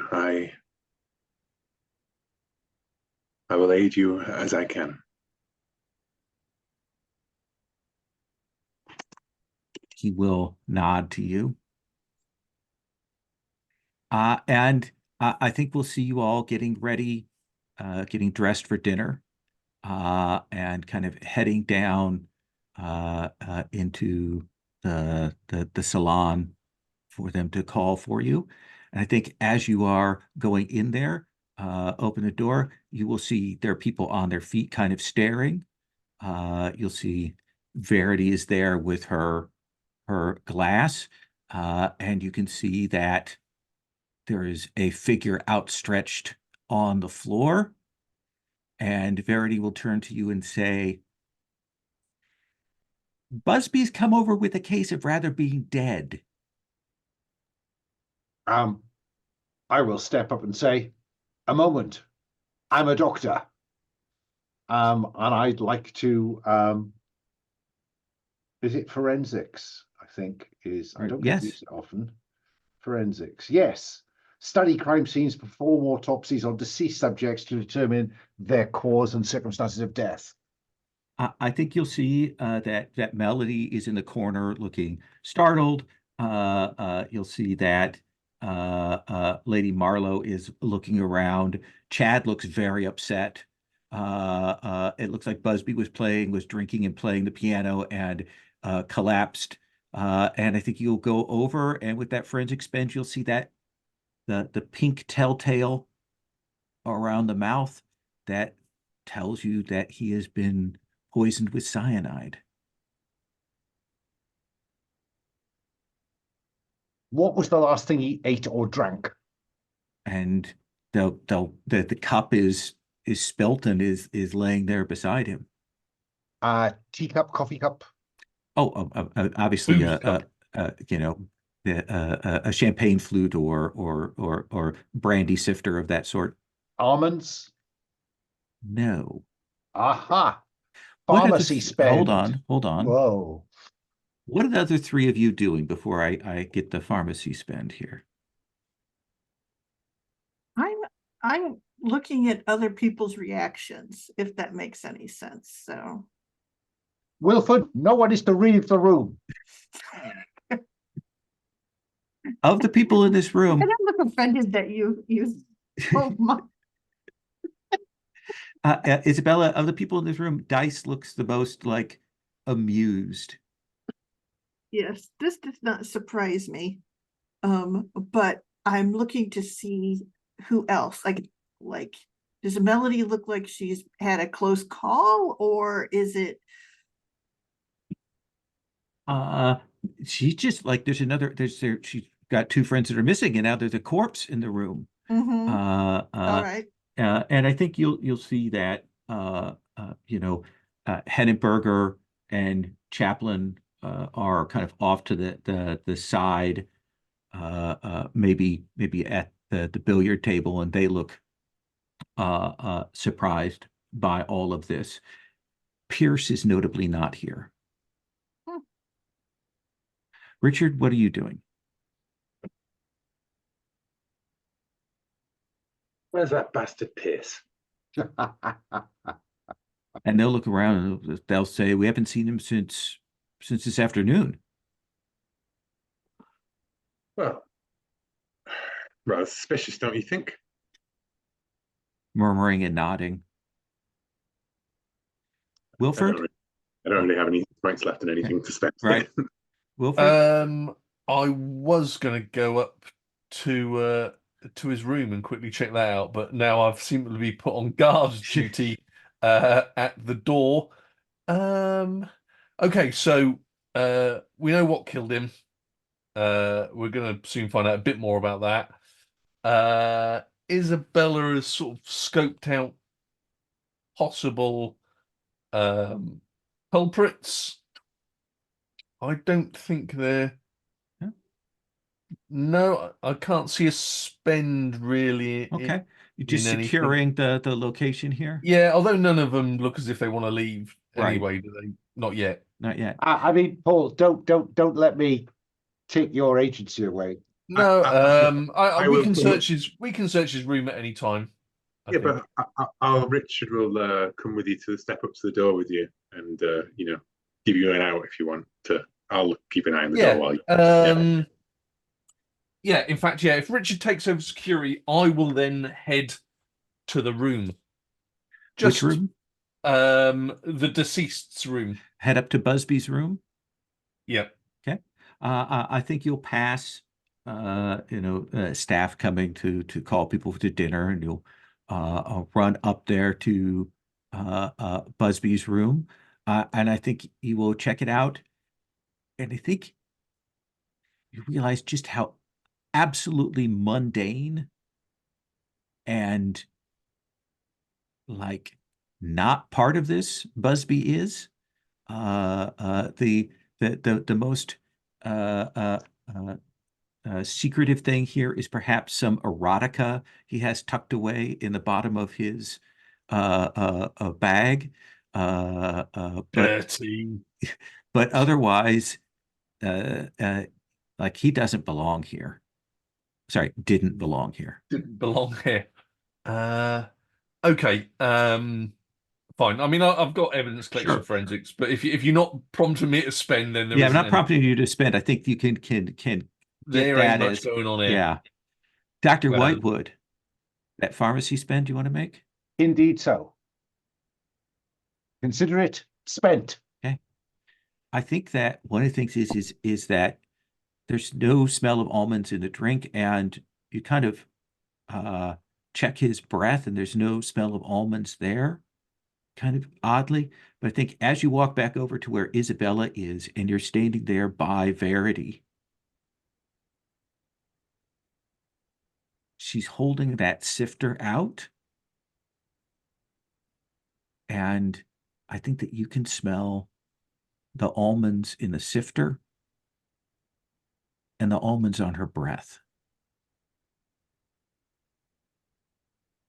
Ah.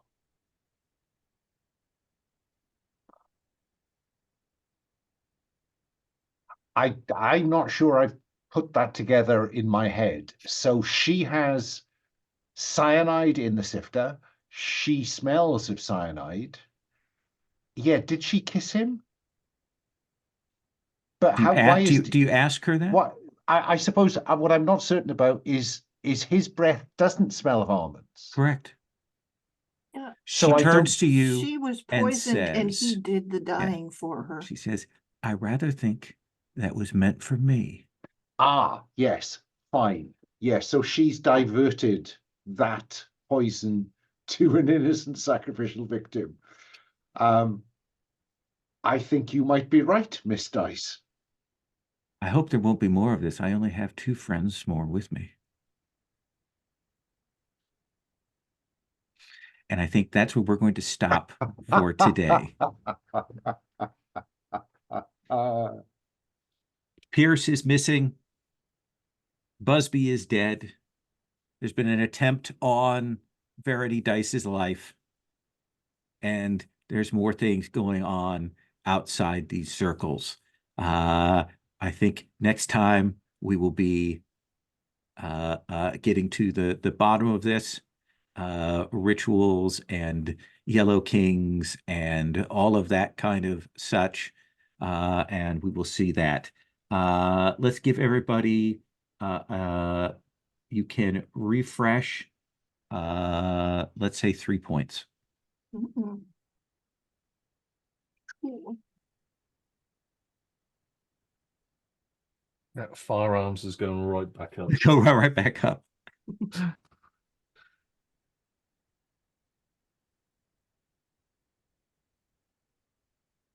And let us do a quick round of stars and wishes. Dr. Whitewood. Oh, this was a lot of fun. This is occult. This is Lovecraft meets Agatha Christie, isn't it? This, country house murder now. So many suspects. I want to use cop talk. I want to start interrogating people. And if Pierce has survived, I want to kill him. No, that's good fun. That's great fun. I loved seeing Richard, the look on Will's face when I admitted to murdering Bradbury was worth the afternoon alone. But yeah, Richard and Jaeger having similar interests, Isabella being protective of Melanie von Spall, when I'm not certain she's a goodie either, but we need to find out. And Wilford the Filcher. Grand stuff. Absolutely. Richard? I am also loving the huge sprawling cast of people who are getting bumped off one by one as we pierce their things. I obviously very much enjoyed hearing that Dr. Henneberger wants to return to Lake Hallie, because I think we both share a certain level of nerdiness when it comes to the works of H.P. Lovecraft and what's he called, Robert Chambers. Yeah. And all of that lore. And yeah, I'm hoping my wishes are for the rituals, the magic, to make these alliances, and like I said last time, at some point to do in Maxwell Pierce the personality transferred puppet of a elder sorcerer, which I think is the implication we had last time about him. And a big star for Dice using people as human shields, because that's such a, because I was like, oh, she kissed him, and then I was like, hang on a minute, that would still make them. And then just as Sherry said it, I was like, oh yeah, wait a second, magic. Yeah, we sometimes forget the other side have access to these things. Yep. Right, we should use it more. As you often say. Absolutely. As you often say, yes. Yeah. Definitely we should show our hand whenever we get the opportunity. Wilford.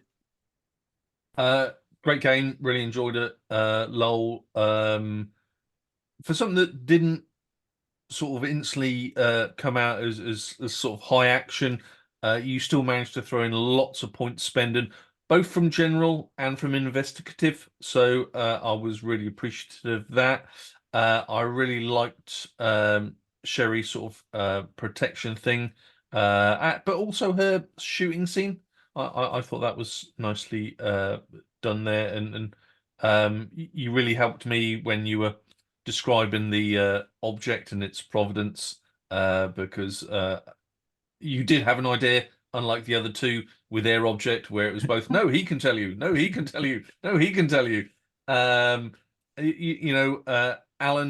jumping in there with some good investigation, being the doctor, and Will with, no matter what, those ethers just need exploring, don't they? Let's not leave the house. But also a really good NPC chart, lol, with lots of good overlays going on. Alien. Yeah, really good. Enjoy the session. Awesome. And Sherry, Isabella? Yeah, this whole house party has been sort of like going through a maze. It just keeps sort of curling back on itself and getting stranger and weirder and a little bit more disorienting. I am super enjoying this. All the pieces, Dice is fascinating and horrifying at the same time. And I think in some ways, if I were Pierce, I would be very worried about her, but that's just me.